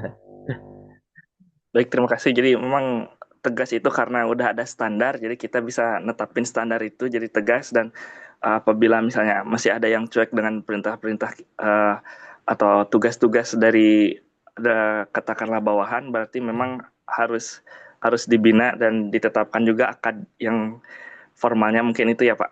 Ya betul, karena justru dekatnya seorang atasan dan bawahan tuh kebanyakan gitu berhasilnya itu mereka masuk lewat jalur informal. Karena kalau masalah formal mereka itu udah sesuai skill kan ketika kita wawancara dan lain sebagainya dan adaptasi kerja mereka bisa kerja teman-teman. Hanya saja kenapa mereka tidak mencapai targetnya pasti ada sebabnya gitu. Nah, sebabnya ini macam-macam tadi ketidakjelasan tujuannya, ketidakjelasan targetnya, atau diperlakukan tidak adil gitu ya, atau like and dislike gitu, yang satu bisa nemenin apa namanya tuh makan gitu, yang satunya tenggo dan lain sebagainya. Nah, itu berarti kan lebih kepada apa? Dan nanti teman-teman gitu ya, ada atasan-atasan yang mengeluhkan karena dia senangnya itu di luar jam kerja, tapi apa nanti nggak fokus sama targetnya, akhirnya yang bermasalah memang atasannya gitu. Akhirnya ditinggalin sama bawahan-bawahan yang jago. Tenang aja, ada waktunya kok. Gitu. Tapi kan kita nggak ngedoain itu ya. Mudah-mudahan atasannya sadar lah gitu. Oke, siap. Pak Kemal, semoga terjawab ya dengan jawabannya dari Pak Fitali. Kemudian Pak Fitali ada yang sudah bertanya di kolom Baik, chat, saya bacakan dari sebentar. Oh ya, dari Pak Parangga Rizky. Pak Rangga bertanya bagaimana menanggapi sikap atasan yang temperamen saat menghadapi adanya masalah di kantor. Dan apa yang harus kita lakukan untuk hal itu tidak terulang lagi? Boleh dijawab dulu, Pak. Baik, Saudara Rangga atas pertanyaannya, bagaimana nih atasan yang temperamen gitu ya? Ini bisa karena fisik, bisa karena perasaan. Kalau fisiknya memang tensinya tinggi, mungkin baru makan apa gitu ya, tinggi dan sebagainya, emang bawaan dari fisiknya, kan. Nah, kalau seperti itu ya Bapak harus cek kadar kolesterol, dan cek ini gitu ya. Makanya beberapa perusahaan itu suka ada yang rutin mengecek kondisi kesehatan, misalnya tensi, kemudian apa namanya itu kolesterol, berat badan dan lain sebagainya. Makanya suka ada sesi ini. Nah, itu yang secara fisik apa namanya itu mulai ini ya. Tapi gimana kalau secara perasaan? Nah, berarti kan pasti ada sebabnya gitu ya. Nah, kalau ketemu sama yang seperti ini gitu ya, ya teman-teman ini apa ya? Saya sih suka sampaikan kepada tim gitu ya. Mudah-mudahan kita berdoa nggak dapat atasan yang seperti ini. Tapi kalau nggak ada gitu ya, nah, akhirnya kita apa yang harus kita lakukan agar tidak terulang lagi?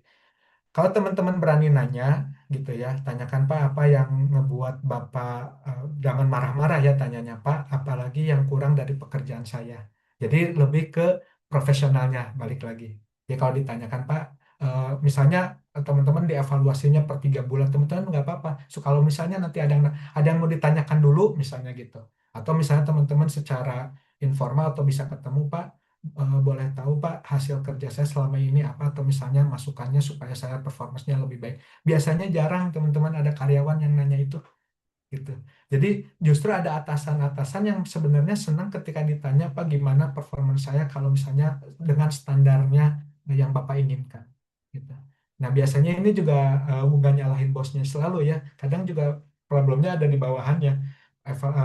Atasannya evaluasinya di akhir, tapi nggak pernah evaluasi tiap rutin. Makanya suka ada evaluasi tiap saat gitu ya, nggak harus selalu sering. Misalnya seminggu atau sebulan sekali, tanyain secara pribadi, Pak, kira-kira yang diharapkan Bapak dari saya seperti apa? Boleh jadi temperamennya itu karena performance kita di bawah yang diharapkan gitu.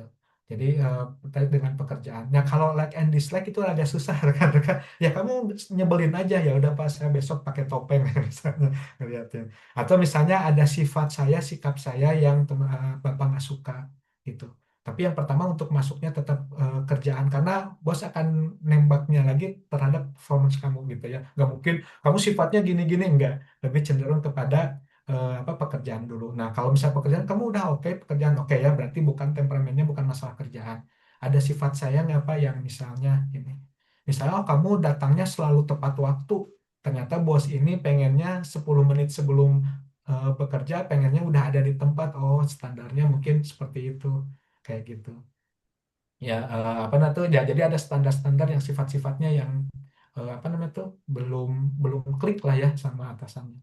Misalnya bosnya senangnya hura-hura setelah pulang kerja main ke sana, pengen ditemenin dan sebagainya. Tapi ada satu yang pengennya langsung pulang gitu, energinya perlu dan sebagainya. Nah, bos juga harus paham gitu ya. Kalau nggak paham-paham ya teman-teman bukan dinilai karena sifatnya, tapi karena pekerjaannya kok asal bagus gitu. Nanti bosnya mulai paham. Oke, itu mungkin Oh, rekan-rekan apa yang harus dilakukan agar tidak terulang lagi gitu. Jadi tanyakan pada bosnya. Oh, yang saya tidak lakukan adalah bertanya sama bos gitu. Oke, siap.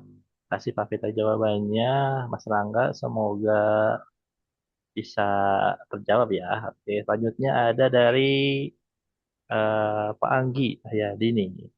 Bagaimana menyikapi situasi ketika penugasan sering diberikan secara mendadak dan tidak sesuai dan tidak selalu sejalan dengan peran utama saya. Apakah strategi terbaik agar tetap profesional namun juga menjaga kinerja dan Gitu. tetap apa nih Mentalitas saya. mentalitas saya terjaga. Oh, oke. Oke, baik, Saudara Anggi, pertanyaannya ini yang sering banyak kejadian sih. Kerjaannya satu, gajinya satu, kerjaannya dua, gajinya satu, kerjaannya lima, gajinya satu, gitu. Nah, eh, waktu itu saya juga protes untuk kondisi seperti ini, gitu ya. Sampai akhirnya mulai menyadari, gini, yang pertama ini eh, positifnya dulu. Ada beberapa bos yang memang suka dengan kinerja kita, memang bagus, gitu ya kinerjanya gitu. Nah, dia itu memang ingin menyiapkan kita itu di posisinya dia. Maksudnya tuh bakal jadi talent mappingnya, apa ya, apa ya talentnya dia untuk berikutnya. Hanya saja kadang nggak diungkapkan karena kalau nanti dijanjikan naik gaji, dia belum tentu memastikan gitu. Nah, akhirnya dikasih kerjaan satu bagus, kerjaan dua oh bagus dan lain sebagainya. Ketika kita udah punya tiga skill, sebenarnya kita disiapkan untuk misalnya naik jabatan atau naik gaji karena dia tahu nih standar perusahaan kalau naik gaji harus seperti apa. Itu positif thinkingnya gitu. Jadi ada bos yang memang ngasih kerjaan itu karena suka dengan hasil kerja kita dan disiapkan untuk jadi penerus gitu. Tapi ada juga bos yang memanfaatkan gitu ya. Memanfaatkan ini adalah ya tadi dikasih kerjaan satu 2 3 4 5 tapi kok nggak ada perubahan dan lain sebagainya. Nah, teman-teman, ketika jadi atasan, kalau atasannya inisiatif memang ada gaji diomongkan gitu ya. Karena dia juga kan misalnya masih bekerja, punya bosnya lagi gitu ya. Nah, tapi gimana kalau misalnya udah 5 tetap yang satu? Cara ekstrimnya ajuin resign. Kalau dipertahankan, nah berarti ini 5 hilang nih ya. Ah, berarti teman-teman cara yang ekstrim itu 50-50. Tapi jangan coba-coba ketika teman-teman cicilannya masih panjang gitu. Kalau cicilannya masih panjang ternyata di ACC, ya teman-teman yang repot gitu. Dan juga ya kita kadang suka pindah ke perusahaan lain dan sebagainya yang katanya lebih dihargai. Nah, tapi ya jadi ada dua tipe atasan ini. Yang pertama memang disiapkan untuk talent berikutnya. Yang kedua karena memang dimanfaatkan gitu. Nah, sebelum teman-teman mengajukan ini ditanya Pak, saya pekerjaannya nih ya supaya diberikan secara mendadak dan tidak sejalan dengan peran utama saya. Nah, teman-teman boleh tanyakan ketika evaluasi gitu ya, eh, Pak, sesuai sama tanda tangan kontrak, saya ini pekerjaannya ini nih, tapi ada tambahan kerjaan. Nah, bagaimana kebijakan perusahaan? Nah, gitu. Jadi udah mulai sonding-sonding tuh, Pak gimana Pak kebijakannya? Saya udah ngerjain ini, tambah ini dan sebagainya. Kalau bosnya paham, ngerti gitu ya, kan rekan, dia akan cenderung memahami ini dan takut kehilangan rekan-rekan karena akan jadi talentnya beliau.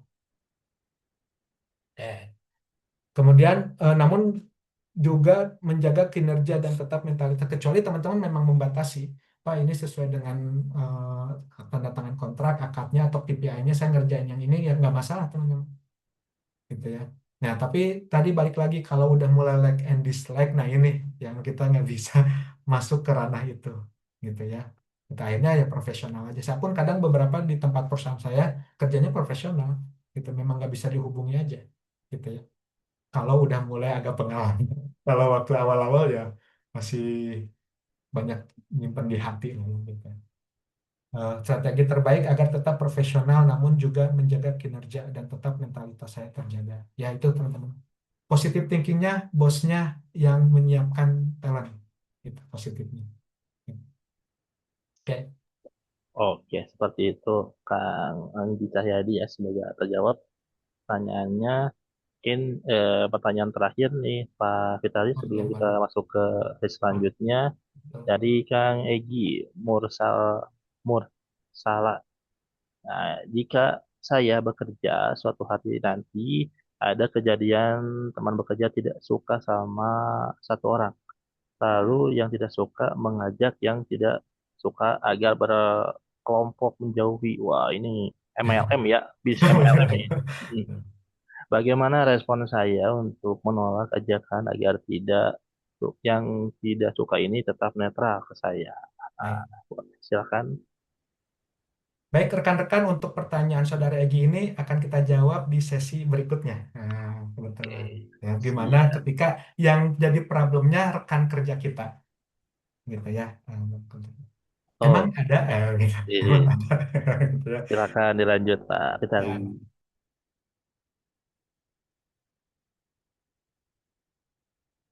mungkin share dulu sebentar.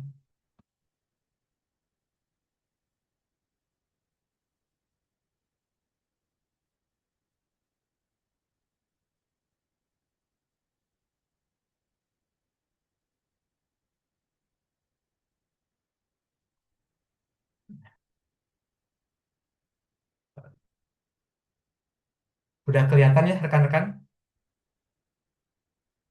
Menghadapi tekanan eksternal rekan kerja yang pasif agresif. Nah, ternyata ada ya, gitu. Misalnya ya terserah kamu aja sih, kan kamu yang paling tahu semuanya, sih yang paling tahu, gitu.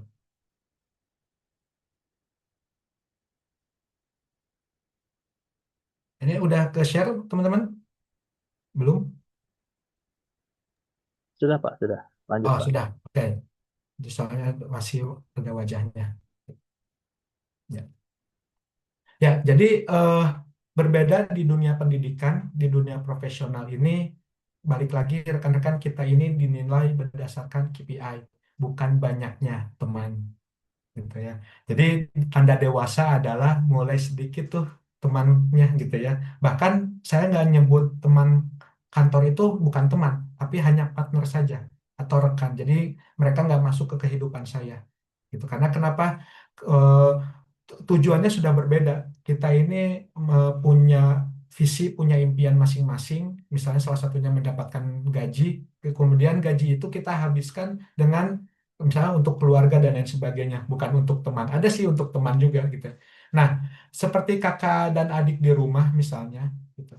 Nah, rekan kerja ini ya tadi banyak dinamika dan lain sebagainya gitu ya. Tapi fokus aja teman-teman, kita ini di rapot itu bukan nanti apa di akhir penilaian bukan paling banyak temannya. Misalnya Vitali Budimansyah telah berhasil berkenalan dengan 30 teman kantornya. Oh, tepuk tangan. Enggak.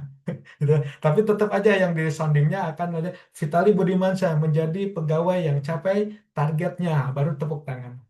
Nah, jadi ketika menghadapi tekanan eksternal rekan kerja yang pasif agresif seperti ini, teman-teman fokus ke pekerjaannya, gitu. eh, Pak, nyebelin Pak, drama dan lain sebagainya. Ya tadi teman-teman, inilah yang harus mulai ada apa namanya itu batasannya, gitu ya. Kamu rekan kerja saya, Bu, dicuekin dan lain sebagainya, ya biarin aja teman-teman.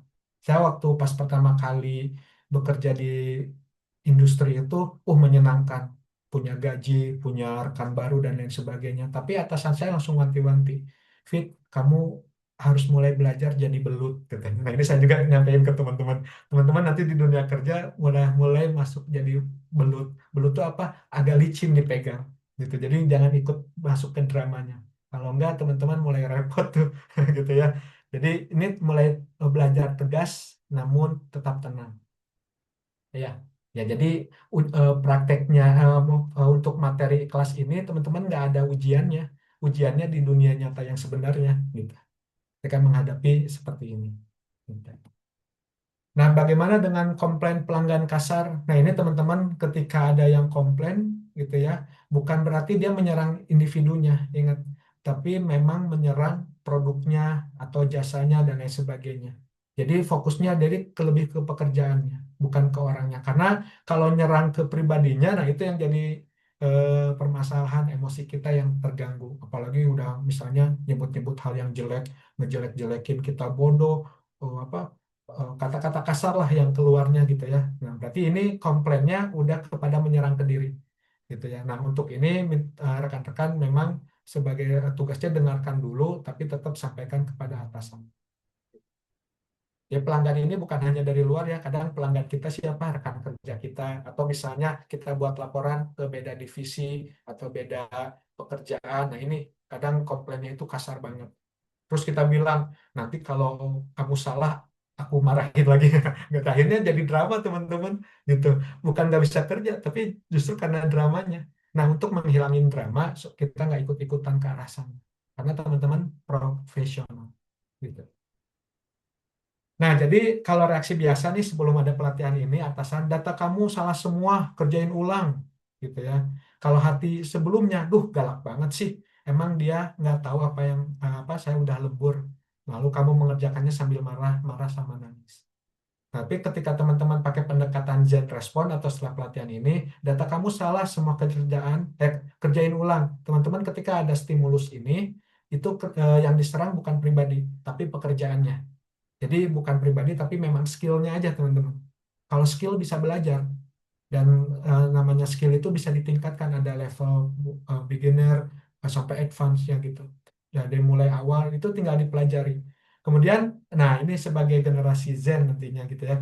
Baik Bapak Ibu, baik itu chatting ataupun ini, jadi dijeda dulu. Saya mengerti ini harus saya segera perbaiki. Bisa dibantu tunjukkan bagian spesifik mana yang paling krusial untuk saya ubah pertama kali agar hasilnya sesuai standar. Jadi balikin lagi ke cara kerjanya. Ya aku nggak suka aja cara kamu ngerjain nah, gimana? Kalau nggak suka, nah itu teman-teman. Jadi udah kepada personal. Kalau personal itu kayaknya sulit ada obatnya teman-teman. Gitu ya. Nah jadi balik lagi kepada pekerjaannya. Jadi setelah ini, nah, teman-teman ketika ada respon kasih jeda sejenak dulu, baru berespon secara elegan tapi tegas tapi juga tenang. Jadi kelihatannya elegan. Oke, nah ini ada quick tool teknik reset emosi 1 menit. Nanti teman-teman bisa sambil praktekkan dicoba gitu ya. Ketika ada kejadiannya, ini tekniknya itu bisa dilakukan sebagai trik aja gitu ya, supaya tetap profesional. Saya yakin teman-teman anggap aja ini kita bekerja nih dari jam 9 sampai jam nanti selesai pelatihan ini pasti ada emosi-emosi yang muncul seperti yang di awal gitu. Nah, gimana caranya supaya kita bisa mereset secara cepat? Karena orang lain nggak akan mau tahu tentang perasaan kita. Mereka nggak akan peduli apa yang kita rasakan. Tetapi mereka hanya ingin terlihat kita tetap profesional. Gitu. Jadi ya kayak gini ya, profesional saya menyampaikan materi, kerjaan, dan lain sebagainya. Nah, ini ada pernapasan, teknik pernapasan 478 yang teman-teman bisa coba gitu ya.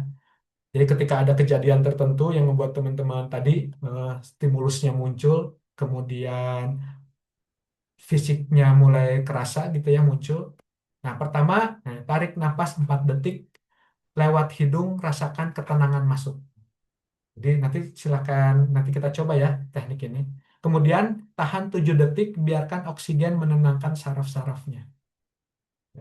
Kemudian 8 detik terakhir lewat mulut secara perlahan bayangkan semua drama itu ikut keluar. Oke, kita coba ya teman-teman teknik pernapasan ini nanti saya pimpin gitu ya. Oke, bentar dulu. Nah, kita langsung praktek. Kita coba bareng-bareng sekarang kalau kan matiin dulu kameranya. Silahkan teman-teman duduk dulu secara nyaman dulu gitu ya. Kemudian duduk tegak dan ikuti hitungan saya. Pertama tadi apa? Nah, tarik napas 4 detik. Mulai 1, 2, 3, 4. Rasakan ketenangan masuk. Tahan 7 detik. 1. Biarkan oksigen menenangkan. 3, 4, 5, 6, 7. Sekarang buang, buang secara perlahan lewat mulut. Bayangkan semua drama ikut keluar. 4, 5, 6, 7, 8. Ini enggak sekali ya teman-teman. Beberapa kali kita coba lagi teman-teman. Em, Tarik napas. 1, 2, 3, 4. Tahan 7, 3, 4, 5, 6, 7. Kita buang pelan-pelan. 8, 7, 6, 5, 4, 3, 2, 1. Nah, ini salah satu teknik yang cepatnya gitu. Ada beberapa yang lari ke kamar mandi ketika itu terjadi. Nah, ini sebenarnya eh, ini teman-teman karena napas kita tidak teratur, akhirnya buat napas teratur. Atau misalnya lari ke balkon gitu ya. Ataupun misalnya ada yang lari ke tangga darurat. Nah, saya ngelihatnya itu ada yang sambil menyalakan rokok gitu. Ternyata yang dicari adalah teknik pernapasannya gitu ya, lewat apa misal perut ataupun paru-paru. Karena oksigen berkurang, saraf-saraf menegang gitu. Jadi ketika itu terjadi yang tidak teratur itu adalah pernapasan kita. Jadi ini salah satu tekniknya, nanti teman-teman silakan coba. Prakteknya teman-teman hindari lokasinya gitu ya. Atau misalnya ketika ada chatting yang mendadak dan lain sebagainya, nah ini jeda. Kalau misalnya 3 detik kurang, teman-teman bisa tambah 4, 7, dan 8. Saya pun menggunakan teknik ini supaya tetap profesional, balasannya tetap terjaga gitu ya. Kemudian, nah ini kalau misalnya ternyata makin kerasa panik gitu ataupun cemas, teman-teman ada namanya 4, 3, 2, 1. Silakan nanti dicoba sekarang, nanti praktek ya langsung. Pertama, sebutkan 5 benda yang dilihat. Nah, silakan teman-teman lihat sekitar teman-teman pada saat meeting Zoom ini, lihat benda dan sebutkan di kolom komentar. Silakan teman-teman sebutin 5 bendanya terus dikirimin. Saya pun akan nulis. Silakan 5 benda yang teman-teman lihat di sekitarnya.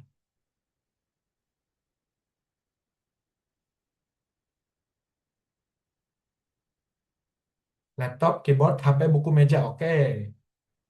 Jadi, kita lihat. Nanti kalau di nyatanya teman-teman langsung lihat lampu, motor, gitu, mangga, dan lain sebagainya. Berikutnya, nah, 4 tekstur yang bisa disentuh.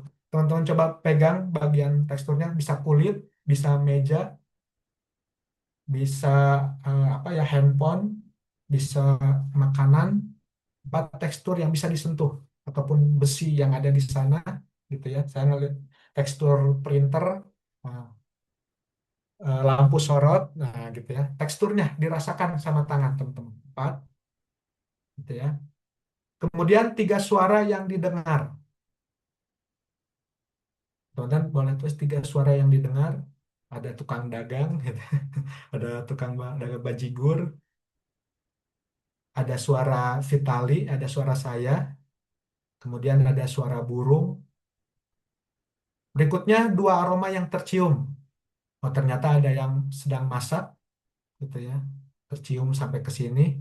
Ada yang masak mie, gitu ya. Kemudian ada bau yang nggak nyaman, mungkin ternyata ada bangkai yang eh, baunya mulai terasa, gitu ya. Ataupun udara yang netral, dan satu rasa di lidah, teman-teman. Pahit, asin, manis, satu rasa di lidah. Nah, jadi ini teknik untuk ketika teman-teman ngerasa cemas atau panik. Karena ketika lagi GERD, teman-teman itu ngerasa seolah-olah lagi panik, itu kayak kena penyakit jantung gitu. Perasaan ingin meninggal dan lain sebagainya. Maka ketika itu terjadi, ya lakukan grounding ini 5, 4, 3, 2, 1. Lihat bendanya, sebutin lampu, meja, handphone. Nah, jadi teman-teman, oh berarti mulai tuh tidak sepanik yang dirasakan. Tekstur dipegang, teman-teman megang tangan, megang meja, megang teksturnya yang beda-beda. Kemudian dengar suara, telinga saya masih mendengar, eh, aromanya masih tercium dan ada rasa di lidah, gitu ya. Nah, kenapa ini penting? Teknik ini secara ilmiah menurunkan hormon kortisol atau stres dan mengaktifkan kembali logika kamu dalam hitungan detik. Gitu.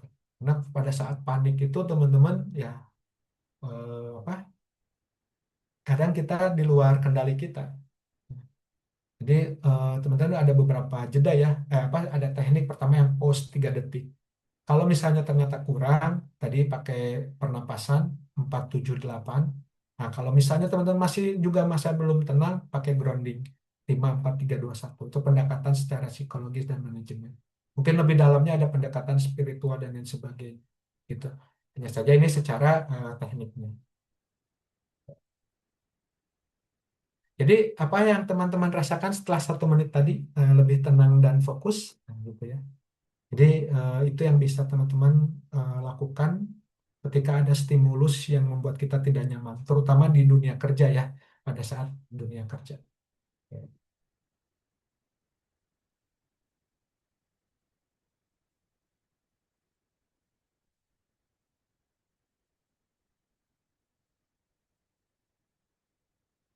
Oke, jadi kapan digunakan bahwa teknik ini bisa dilakukan secara rahasia di tengah rapat yang panas, ya atur napas, yang lainnya marah-marah dan lain sebagainya, kitanya tenangin dulu. Kalau semuanya ya berantakan intinya, gitu ya. Kemudian sebelum membalas email ataupun membalas chatting gitu ya yang menyebalkan, teman-teman gunakan teknik ini dulu. Karena kalau udah emosi, hati-hati dengan jempolnya gitu ya. Akhirnya kan membuat konferensi pers gitu ya, permintaan maaf daripada menggunakan itu gitu ya, konferensi pers harus minta maaf, ya lebih baik dipakai metode ini. Berikutnya saat terjebak pulang macet dan teman-teman ketika sedang tidak nyaman. Gitu. Jadi setelah sesi ini teman-teman satu kata yang akan rekan-rekan praktekkan supaya kerja lebih happy tanpa drama, silakan di kolom chattingnya satu kata aja di kolom chatting setelah sesi ini. Silakan. Nanti kita buka pertanyaan berikutnya. Silakan satu kata.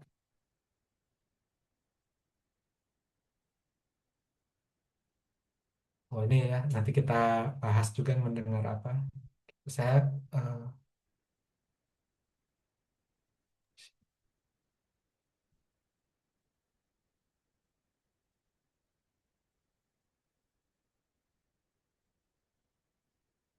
oke. Tadi Oke, satu kata nih Pak Fitri dari Pak Egi, lebih tenang, Kang Rangga, enjoy, Kang Pak Jaki, relax. tiba-tiba pas lo udah beres sesi ini, ting ada tugas mendadak. Nah, langsung dipraktekkan. Sebelum dipraktekin lagi yang apa tadi? Empat berapa Pak Fitri? Gimana? Yang pakai empat detik Oh, terus. kalau yang pernapasan itu 4 tarik nafas, 7 detik ditahan, 8 detik dikeluarkan. Oke, 4 detik ya teman-teman. Tuh, Jangan ada empat. juga pendekatan lain dari dokter juga, gantian. Misalnya nariknya pakai hidung kanan ditutup gini, Hmm, hitung 4 atau 5 detik, nanti keluarin juga di hidung yang satunya. Dan dikeluarin. Nah ini yang udah kita coba dulu ya, misalnya hmm. satu tarik, dua, tiga, empat, lima ditarik, nanti dikeluarin satu, dua, tiga, empat, lima. Nanti narik lagi yang sebelah sini. Satu, dua, tiga, itu sama metodenya. Jadi buat menyeimbangkan. Gitu. Apa gimana kalau yang suka mampet sebelah jadi ketahuan gitu. Gitu. Jadi 4 detik ya Pak Fitri ya, bukan 4 jam ya. Kalau 4 jam tarik sama malaikat. Oke, ini dari Kang Jati. Kang Jati tidur katanya. Oh, Pak Rudi, tidur saking napas relax, sih. saking relaxnya. Gitu. Siap. Oke, boleh mangga dilanjutkan kembali Pak Fitri. Sebelum Kita nanti sampai skip, jam berapa Pak Zai? mungkin 10 atau 20 menit lagi boleh Oh, baik. sampai Oke. jam 11 ya. Mungkin nanti saya akan bacakan pertanyaan yang belum ya dari Oh ya boleh. Pak Rudi dan juga tadi pertanyaan tertunda ya dari Kang Egi, Pak Fitri ya. Ya boleh. Ya, jika teman-teman ada yang mau bertanya lagi, pertanyaan lanjutan boleh disiapkan. Oh ini Kalau ada mau juga. di kolom chat silakan ataupun yang raise hand silakan. Silakan saya kembalikan lagi ke Pak Vitali. Baik. Ada yang japri, ya kita akan bahas gitu ya kepada saya. Jadi beliau ini sebagai karyawan kontrak di salah satu perusahaan. Saya sekarang akan finish kontrak dan atasan saya tidak memperpanjang kontrak saya. Oke. Namun ada atasan departemen lain yang mau narik saya ke departemen tersebut dalam perusahaan yang sama. Apakah saya harus menerima ini atau saya keluar dari perusahaan itu? Wah, dilema ini. Oke ya. Oke. Boleh dijawab langsung Pak sebagai penanyanya anonim aja. Oke. Baik, jadi beliau ini akan lepas kontrak di sebuah perusahaan. Ini kita balik lagi, lepas kontrak itu karena memang aturan perusahaan gitu ya, ataukah memang ada apa namanya itu terkait dengan aturannya pelanggaran dan lain sebagainya. Tapi saya positifnya adalah memang habis kontrak, misalnya setahun 2 tahun memang habis kontrak. gitu ya. Nah, kemudian atasan saya ini tidak memperpanjang kontrak saya gitu ya, karena mungkin pekerjaannya selesai dan lain sebagainya. Tetapi ada departemen lain yang mau apa namanya tuh merekrut saya sendiri. Jadi ini kalau dapurnya rekan-rekan biasanya nih antar atasan itu udah saling ngobrol sama HRD, dan hal ini normal gitu ya. Misalnya saya mau narik ini, dulu kejadiannya ada pernah ada resepsionis yang pengen diangkat jadi staff, itu lintas departemen misalkan gitu ya. Jadi staff purchasing atau jadi pembelanjaan. Jadi teman-teman, yang pertama untuk saudara X ini gitu ya, itu nggak masalah, normal untuk pindah apa namanya itu, pindah departemen. Jadi jangan takut tuh atasan saya nggak suka ya, atasan yang lain suka, nggak teman-teman, itu normal gitu ya. Hanya saja nanti prosedurnya adalah eh, HRD-nya secara administrasi gitu. Jadi kalau misalnya ini dan departemen tersebut memang saya bisa mengerjakannya, berarti kan atasan itu udah ngelirik-lirik tuh. Biasanya memang kalau setiap atasan tuh kadang rebutan timnya gitu. Dia saling lempar gitu, apa saling narik. Berarti saudara X ini dilihat bagus secara performa gitu ya. Kalau misalnya memang cocok budayanya, gajinya masih oke, dan belum ada tawaran yang lain apa yang lebih baik dari yang saat ini, boleh diambil. Karena itu the power of orang dalam kan, berarti direkrutnya gitu ya. Jadi eh, apakah saya harus menerima ini atau saya keluar dari perusahaan itu? Jadi nggak masalah kalau lintas departemen, sebenarnya dia normal gitu ya di perusahaan-perusahaan yang lain. Itu mungkin itu jawaban dari eh, Japrinya ya, gitu ya, boleh. Tapi kalau misalnya urusannya karena pelanggaran gitu, dan nanti ada apa namanya itu, eh, tapi ada juga terkait performance. Pas dilihat misalnya dulu ada yang misalnya di akunting ternyata memang nggak cocok, dia memang jago akuntingnya, tetapi pada saat dilempar ke marketing bagus teman-teman gitu. Jadi performanya turun karena ya tadi di awal itu apa ya, dengan berjalannya waktu ternyata skill yang lain terasah gitu, karena mungkin dia lulusnya itu nggak sesuai dengan jurusannya awalnya gitu. Akunting akhirnya dilempar jadi marketing bagus dan nggak masalah. Nah, gitu. Dan teman-teman punya pembela, atasan teman-teman gitu. Oke. Itu secara yang Japri ya tadi. Dan juga ini pertanyaan berikutnya. Oke. Oh, ini karena terbuka, boleh kita sama-sama bisa lihat. Saya mantan karyawan bergerak di bagian konveksi dan percetakan sablon baju. Dan saya bagian sablonnya. Dulu bos saya sering ajak keluar nongki ya, ketika masih jam kerja. Dan itu membuat rekan saya kadang cemburu. Oh, oke. Tapi rekan kerja saya juga tidak tahu kalau bos saya juga kadang ngajak nongki di luar jam kerja gitu ya. Teman saya cemburu, saya juga tidak enakan nolak bos yang ngajak nongki walaupun pas jam kerja orderan pada saat itu melonjak. Sorry. Ah, kemana ya?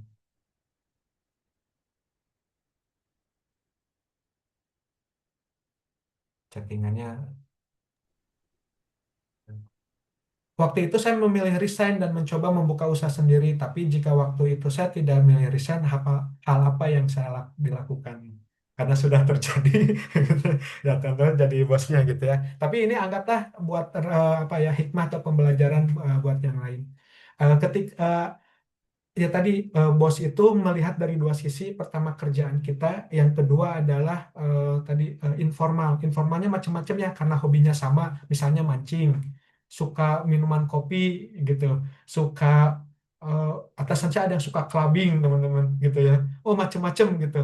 Nah, ketika di jam kerja kenapa dibawa? Berarti mungkin menganggap pekerjaannya bagus gitu ya, pekerjaannya udah bagus, mungkin cara motivasi ke teman-teman kalau kerjaannya beres bisa diajak main dan lain sebagainya, atau sebenarnya sedang membangun situasi informal, mungkin kita dilihat standarnya agak di bawah gitu ya, dia ingin menggali gitu ya, ingin menggali kenapa yang membuat kita tidak mencapai target gitu ya. Ada juga bos yang pendekatannya lain gitu ya. Kalau di toko apa bangunan yang udah lumayan, dia suka bilang gini, kamu jadi ini ya apa namanya tuh, jadi kayak atasan gitu ya, nanti dikasih gajinya tambahin 75.000. Dia ngomong ke yang lain, kamu saya angkat ya jadi atasan 75.000. Tapi kalau ada apa-apa, ada yang nggak bagus kerjanya, terus laporan ya. Nah ternyata jadi CCTV semuanya. Jadi cara cara bos itu memang unik-unik untuk mengontrol timnya, gitu ya. Nah, mudah-mudahan eh, Bapak ketika yang udah bisnis sekarang menjalani orderannya banyak gitu ya. Nah, sekarang karena udah jadi bos gitu ya. Buat kesepakatan misalnya eh, kalau misalnya diproduksi biasanya kan udah ada hitungannya ya. Misalnya ada kerja borongan eh, sampai beres kegiatannya. Saya pun karena masih di sektor informal juga masih ada sifatnya kerjanya borongan sampai beres sekian. Ada juga yang sifatnya harian gitu ya. Ada juga berdasarkan banyaknya. Misalnya ngerjain 100 sama ngerjain 1.000 beda bayarannya gitu. Nah, ini apa? Dia mudah-mudahan banyak orderannya ya. Kemudian ada pertanyaan lain.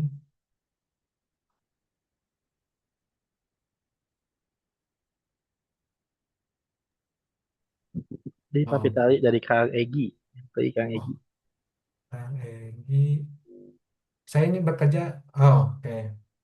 Izin bertanya, yang ini jika saya bekerja suatu hari nanti, nah mudah-mudahan nih ya, terima kasih udah ikutan supaya nanti nggak ikut dramanya. Oke. Eh, Bekerja tidak suka sama satu orang. Eh, ada kejadian teman bekerja tidak suka sama satu orang, ya. Lalu yang tidak suka ngajak yang lain tidak suka agar berkelompok menjauhi. Bagaimana respon saya? Nah, ini memang kejadian di dunia pendidikan, kan. Jadi kalau di sekolah masih kejadian, tapi nanti di dunia industri ataupun di profesional eh, kejadian ini cenderung berkurang, gitu ya. Jadi nggak akan ada yang musuh-musuhan, gap-gapan gitunya. Eh, jadi lebih ya fokus teman-teman. Jadi balikin lagi asal atasannya melihat kerjaan teman-teman rapi, beres dan lain sebagainya. Urusan teman, saya nggak pernah nyebutnya teman ya, tapi rekan kerja. Jadi rekan kerja ya kita rekanan dari jam 8 sampai jam 5. Sisanya ya kita eh, orang lain sebenarnya teman-teman yang ditempatin satu tempat dengan sumber gaji yang sama itu aja. Gitu. Ya, emang sih masukin mindset ini memang nggak gampang. Jadi nanti di dunia kerja sama di dunia pendidikan di sekolah itu akan berbeda, gitu ya. Gitu. Apakah lebih kejam? Kadang, gitu. Kadang lebih kejam. Tapi nggak usah khawatir gitu ya tentang ini. Asal fokus ke targetnya aja. Apa yang diminta sama bos kerjain dengan baik aja teman-teman. Itu aja dulu kalau yang di awal-awal. Jadi jangan ikut di dramanya, gitu ya. Oke, ada yang belum terjawab. Ini, oh,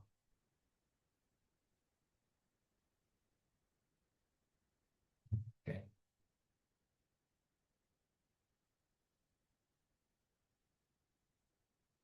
Ini tadi yang saya share sedikit lagi.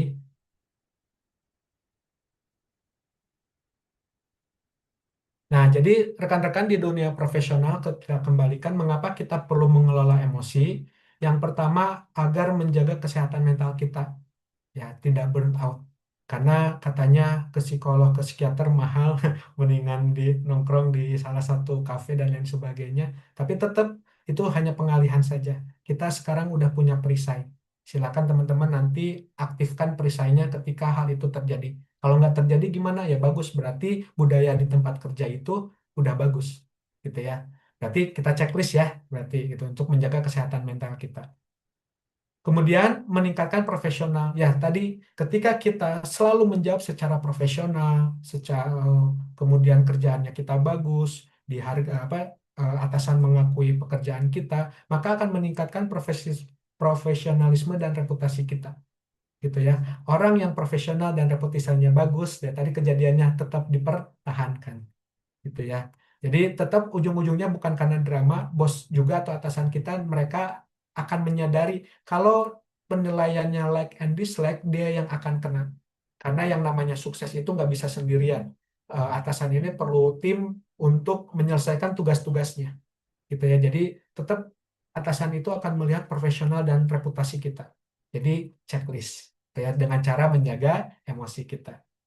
Kemudian ketika teman-teman profesional dan reputasi, komunikasinya jauh lebih efektif. Komunikasi boleh secara partner kerja, tapi ketika komunikasinya terlalu intens, terlalu dekat, yang mengganggu profesional kita, nah maka silakan komunikasi secara efektif. Tadi tenang, tegas, tapi disampaikan dengan tenang. Sehingga minim konflik, teman-teman. Jadi nggak ada lagi ceritanya, saya ini lebih banyak menyelesaikan dramanya daripada pekerjaannya gitu, karena banyak konfliknya gitu ya. Kalau HRD memang kerjaannya menyelesaikan konflik rata-rata gitu. Nah, jadi supaya nggak terlalu banyak konflik, teman-teman diminimkan. Jadi fokus ke pekerjaan. Lebih baik ngobrol, gimana ya cara nyampe target, gimana supaya menjadi karyawan yang teladan dan sebagainya. Lebih baik ke pekerjaannya daripada kita nanya kenapa ya si itu mah marah-marah, nggak enak terjadi sini, dan lain sebagainya gitu ya. Berikutnya kita cek juga. Nah, mengelola emosi pertama meningkatkan kepuasan pelanggan. Pelanggan kita siapa? Pelanggan kita bukan yang beli saja, teman-teman. Pelanggan kita itu adalah atasan kita. Jadi aturan yang pertama ikuti instruksi atasan. Ini ketika atasannya puas atas hasil kerja kita, maka dia akan mengakuinya. Terus siapa lagi pelanggan kita, rekan kerja kita yang memang pekerjaannya dilaporkan ke mereka, misalnya laporan keuangan, laporan apa produksi dan lain sebagainya. Ya. Kemudian pelanggan kita siapa ya? Tim kita di bawahnya, sebagai bawahan, sebagai karyawan, sebagai stafnya. Jadi semuanya puas di sana, gitu ya. Sehingga berikutnya kerja lebih bahagia, teman-teman. High engagement. Jadi ke kantor itu pagi-pagi tadi nggak ada yang lagi cemberut dan sebagainya, nggak ada yang lagi panik dan sebagainya. Gitu ya. Kalaupun misalnya ada masalah di rumah, ya memang masalah di rumah. Macet di jalan, ya macet di jalan. Tapi ketika di kantor, teman-teman rilekskan cara yang tadi. Gitu ya, bahwa nanti secara 8 jam, 10 jam saya harus bekerja profesional. Setelah itu ya bekerja lebih bahagia lagi. Kemudian ketika kerjanya udah lebih bahagia, nah maka terjadilah keseimbangan energi atau work-life harmony, gitu ya. Sehingga teman-teman profesional di tempat kerja, profesional di teman bermain, profesional di keluarga, sehingga teman-teman lebih bahagia lagi. Nah ini sebagai catatan referensi saja, eh, bahwa emotional intelligence emotional intelligence ini menyumbang 80% terhadap kesuksesan, dan kecerdasan ini yang akan menentukan teman-teman sukses di dunia kerjanya. Akhirnya secara apa yang namanya tuh, secara eh, kenyataannya rekan-rekan, bos ataupun atasan ataupun kita yang bisa mengelola emosi cenderung lebih bagus secara karirnya daripada yang hanya mengandalkan kemampuan hard skillnya aja. Jadi katanya 20% saja. Kemudian kita harus mulai membedakan antara lingkungan kepedulian di mana hal-hal yang tidak bisa kita ubah seperti sifat bot, dan juga lingkaran pengaruh hal yang bisa kita ubah yaitu respon kita. Makanya rekan-rekan nanti ini saya senang ketika yang ikutnya apa namanya tuh muda-muda gitu ya, karena ini calon-calon atasan. Maka nanti ketika teman-teman jadi atasan ya jangan seperti atasan sebelumnya misalnya. Fokus pada lingkungan lingkaran yang berpengaruh dan akan mengurangi stres secara drastis. Jadi fokusnya ke yang profesionalnya. Kemudian teknik dari psikologi kognitif untuk mengubah cara kita memandang sebuah situasi, bukan masalahnya yang berubah tapi kacamata kita. Jadi daripada nyari kenapa, mendingan bagaimana kita menyesuaikan. Gitu ya, jadi solusinya. Gitu ya.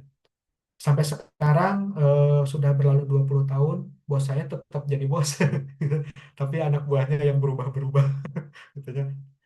Ya, karena ya tadi sudut pandangnya. Tapi dia bertahan, bagus. Karena kenapa? Ya memang budaya kerjanya mungkin harus perlu kepribadian seperti itu. Kemudian ada grit dan resilience, ketangguhan mental untuk tetap bertahan di bawah tekanan. Orang yang hebat bukan yang tidak pernah stres ya, tetapi yang tahu cara balik lagi dengan cepat setelah mengalami drama. Ya, ini kalau ini ada catatan-catatan nanti teman-teman juga tentang IQ, tentang. Nah, kalau buku sendiri ada Emotional Intelligence dari Daniel Goleman, kemudian Seven Habits dari Stephen Covey, dan juga Mindset dari Carol Dweck. Gitu ya. Yang tadi saya sampaikan itu prakteknya teman-teman. Kalau teorinya ini nih, definisi emosi. Kalau sekarang pelatihannya tentang definisi emosi ya, kita udah ada chat GPT ataupun Gemini gitu ya. Kalau dari awal presentasinya seperti ini, kayaknya terlelahkan gitu ya ataupun kurang menarik. Nah ini gitu ya. Jadi ini ada komponen-komponennya. Baik, itu rekan-rekan terima kasih atas perhatiannya pada hari ini. Mudah-mudahan kita bisa mengelola emosi kita lebih baik. Saya ini bukan yang lebih tenang karena dari pengalaman sebelumnya belajar teknik ini jadi terlihat lebih profesional. Mudah-mudahan bisa diterapkan di diri teman-teman semuanya. Saya sendiri bisa dihubungi melalui Gmail, melalui IG gitu ya, ada Vitali_Budimansyah ataupun konseling bisnis. Terima kasih atas perhatiannya. Kita kembalikan kepada eh, MC kita. Fajar silahkan. Oke, terima kasih Pak Fitali atas ilmu yang bermanfaat dan juga penuh dengan daging ya hari ini teman-teman semua. Oke, mungkin sedikit mereview hari ini kita telah belajar bahwa mengelola emosi adalah kunci penting dalam dunia kerja. Tekanan kerja tidak bisa dihindari tapi bisa dikelola. Kita perlu memiliki self awareness dan juga kontrol diri, lalu fokus pada respon bukan pada situasi. Dan yang paling penting tadi, seperti Pak Fitali bilang, kita tidak bisa mengontrol semua keadaan, tapi kita bisa mengontrol bagaimana kita meresponnya. Oke, teman-teman semua, sebelum kita sudahi acara hari ini, kita akan melakukan foto bersama dan juga nanti Oke. ada eh, evaluasi yang akan di-share oleh admin kita dan juga nanti tolong diisi semua biodatanya karena itu akan menjadi syarat untuk mendapatkan sertifikat. Oke, boleh nanti dibantu Bapak admin boleh share untuk link evaluasinya. Oke, teman-teman semua boleh Pak Fitali di unshare dulu. Oh, oke. Iya, Oh, masih ya? Udah hilang? masih ada Pak. Nah, Masih? Atau udah? Pak, masih ada Pak. Coba di close Oh, dulu aja. di close. Gimana caranya? Remove?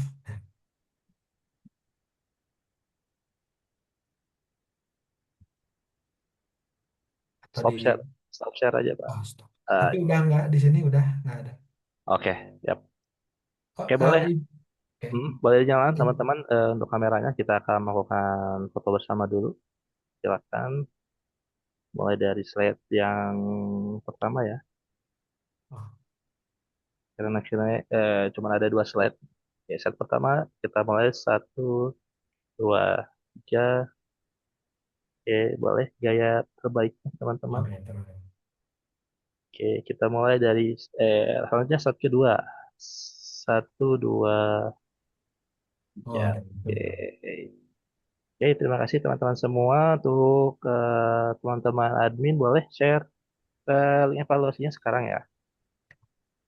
Baik, sebentar. Baik, rekan-rekan, saya juga mohon izin nantinya gitu ya. Mohon maaf lahir dan batin apabila ada perkataan yang menyakitkan atau kurang jelas, karena memang disengaja kadang menyakitkan gitu ya. Karena nanti apa di dunia respon yang sebenarnya itu akan lebih menantang gitunya. Baik, eh, kita tutup untuk sesi yang sayanya ya, teman-teman. Terima kasih. Oke, silakan untuk mengisi link evaluasinya teman-teman semua. Untuk link Zoom-nya akan kita tutup setelah 5 menit ke depan.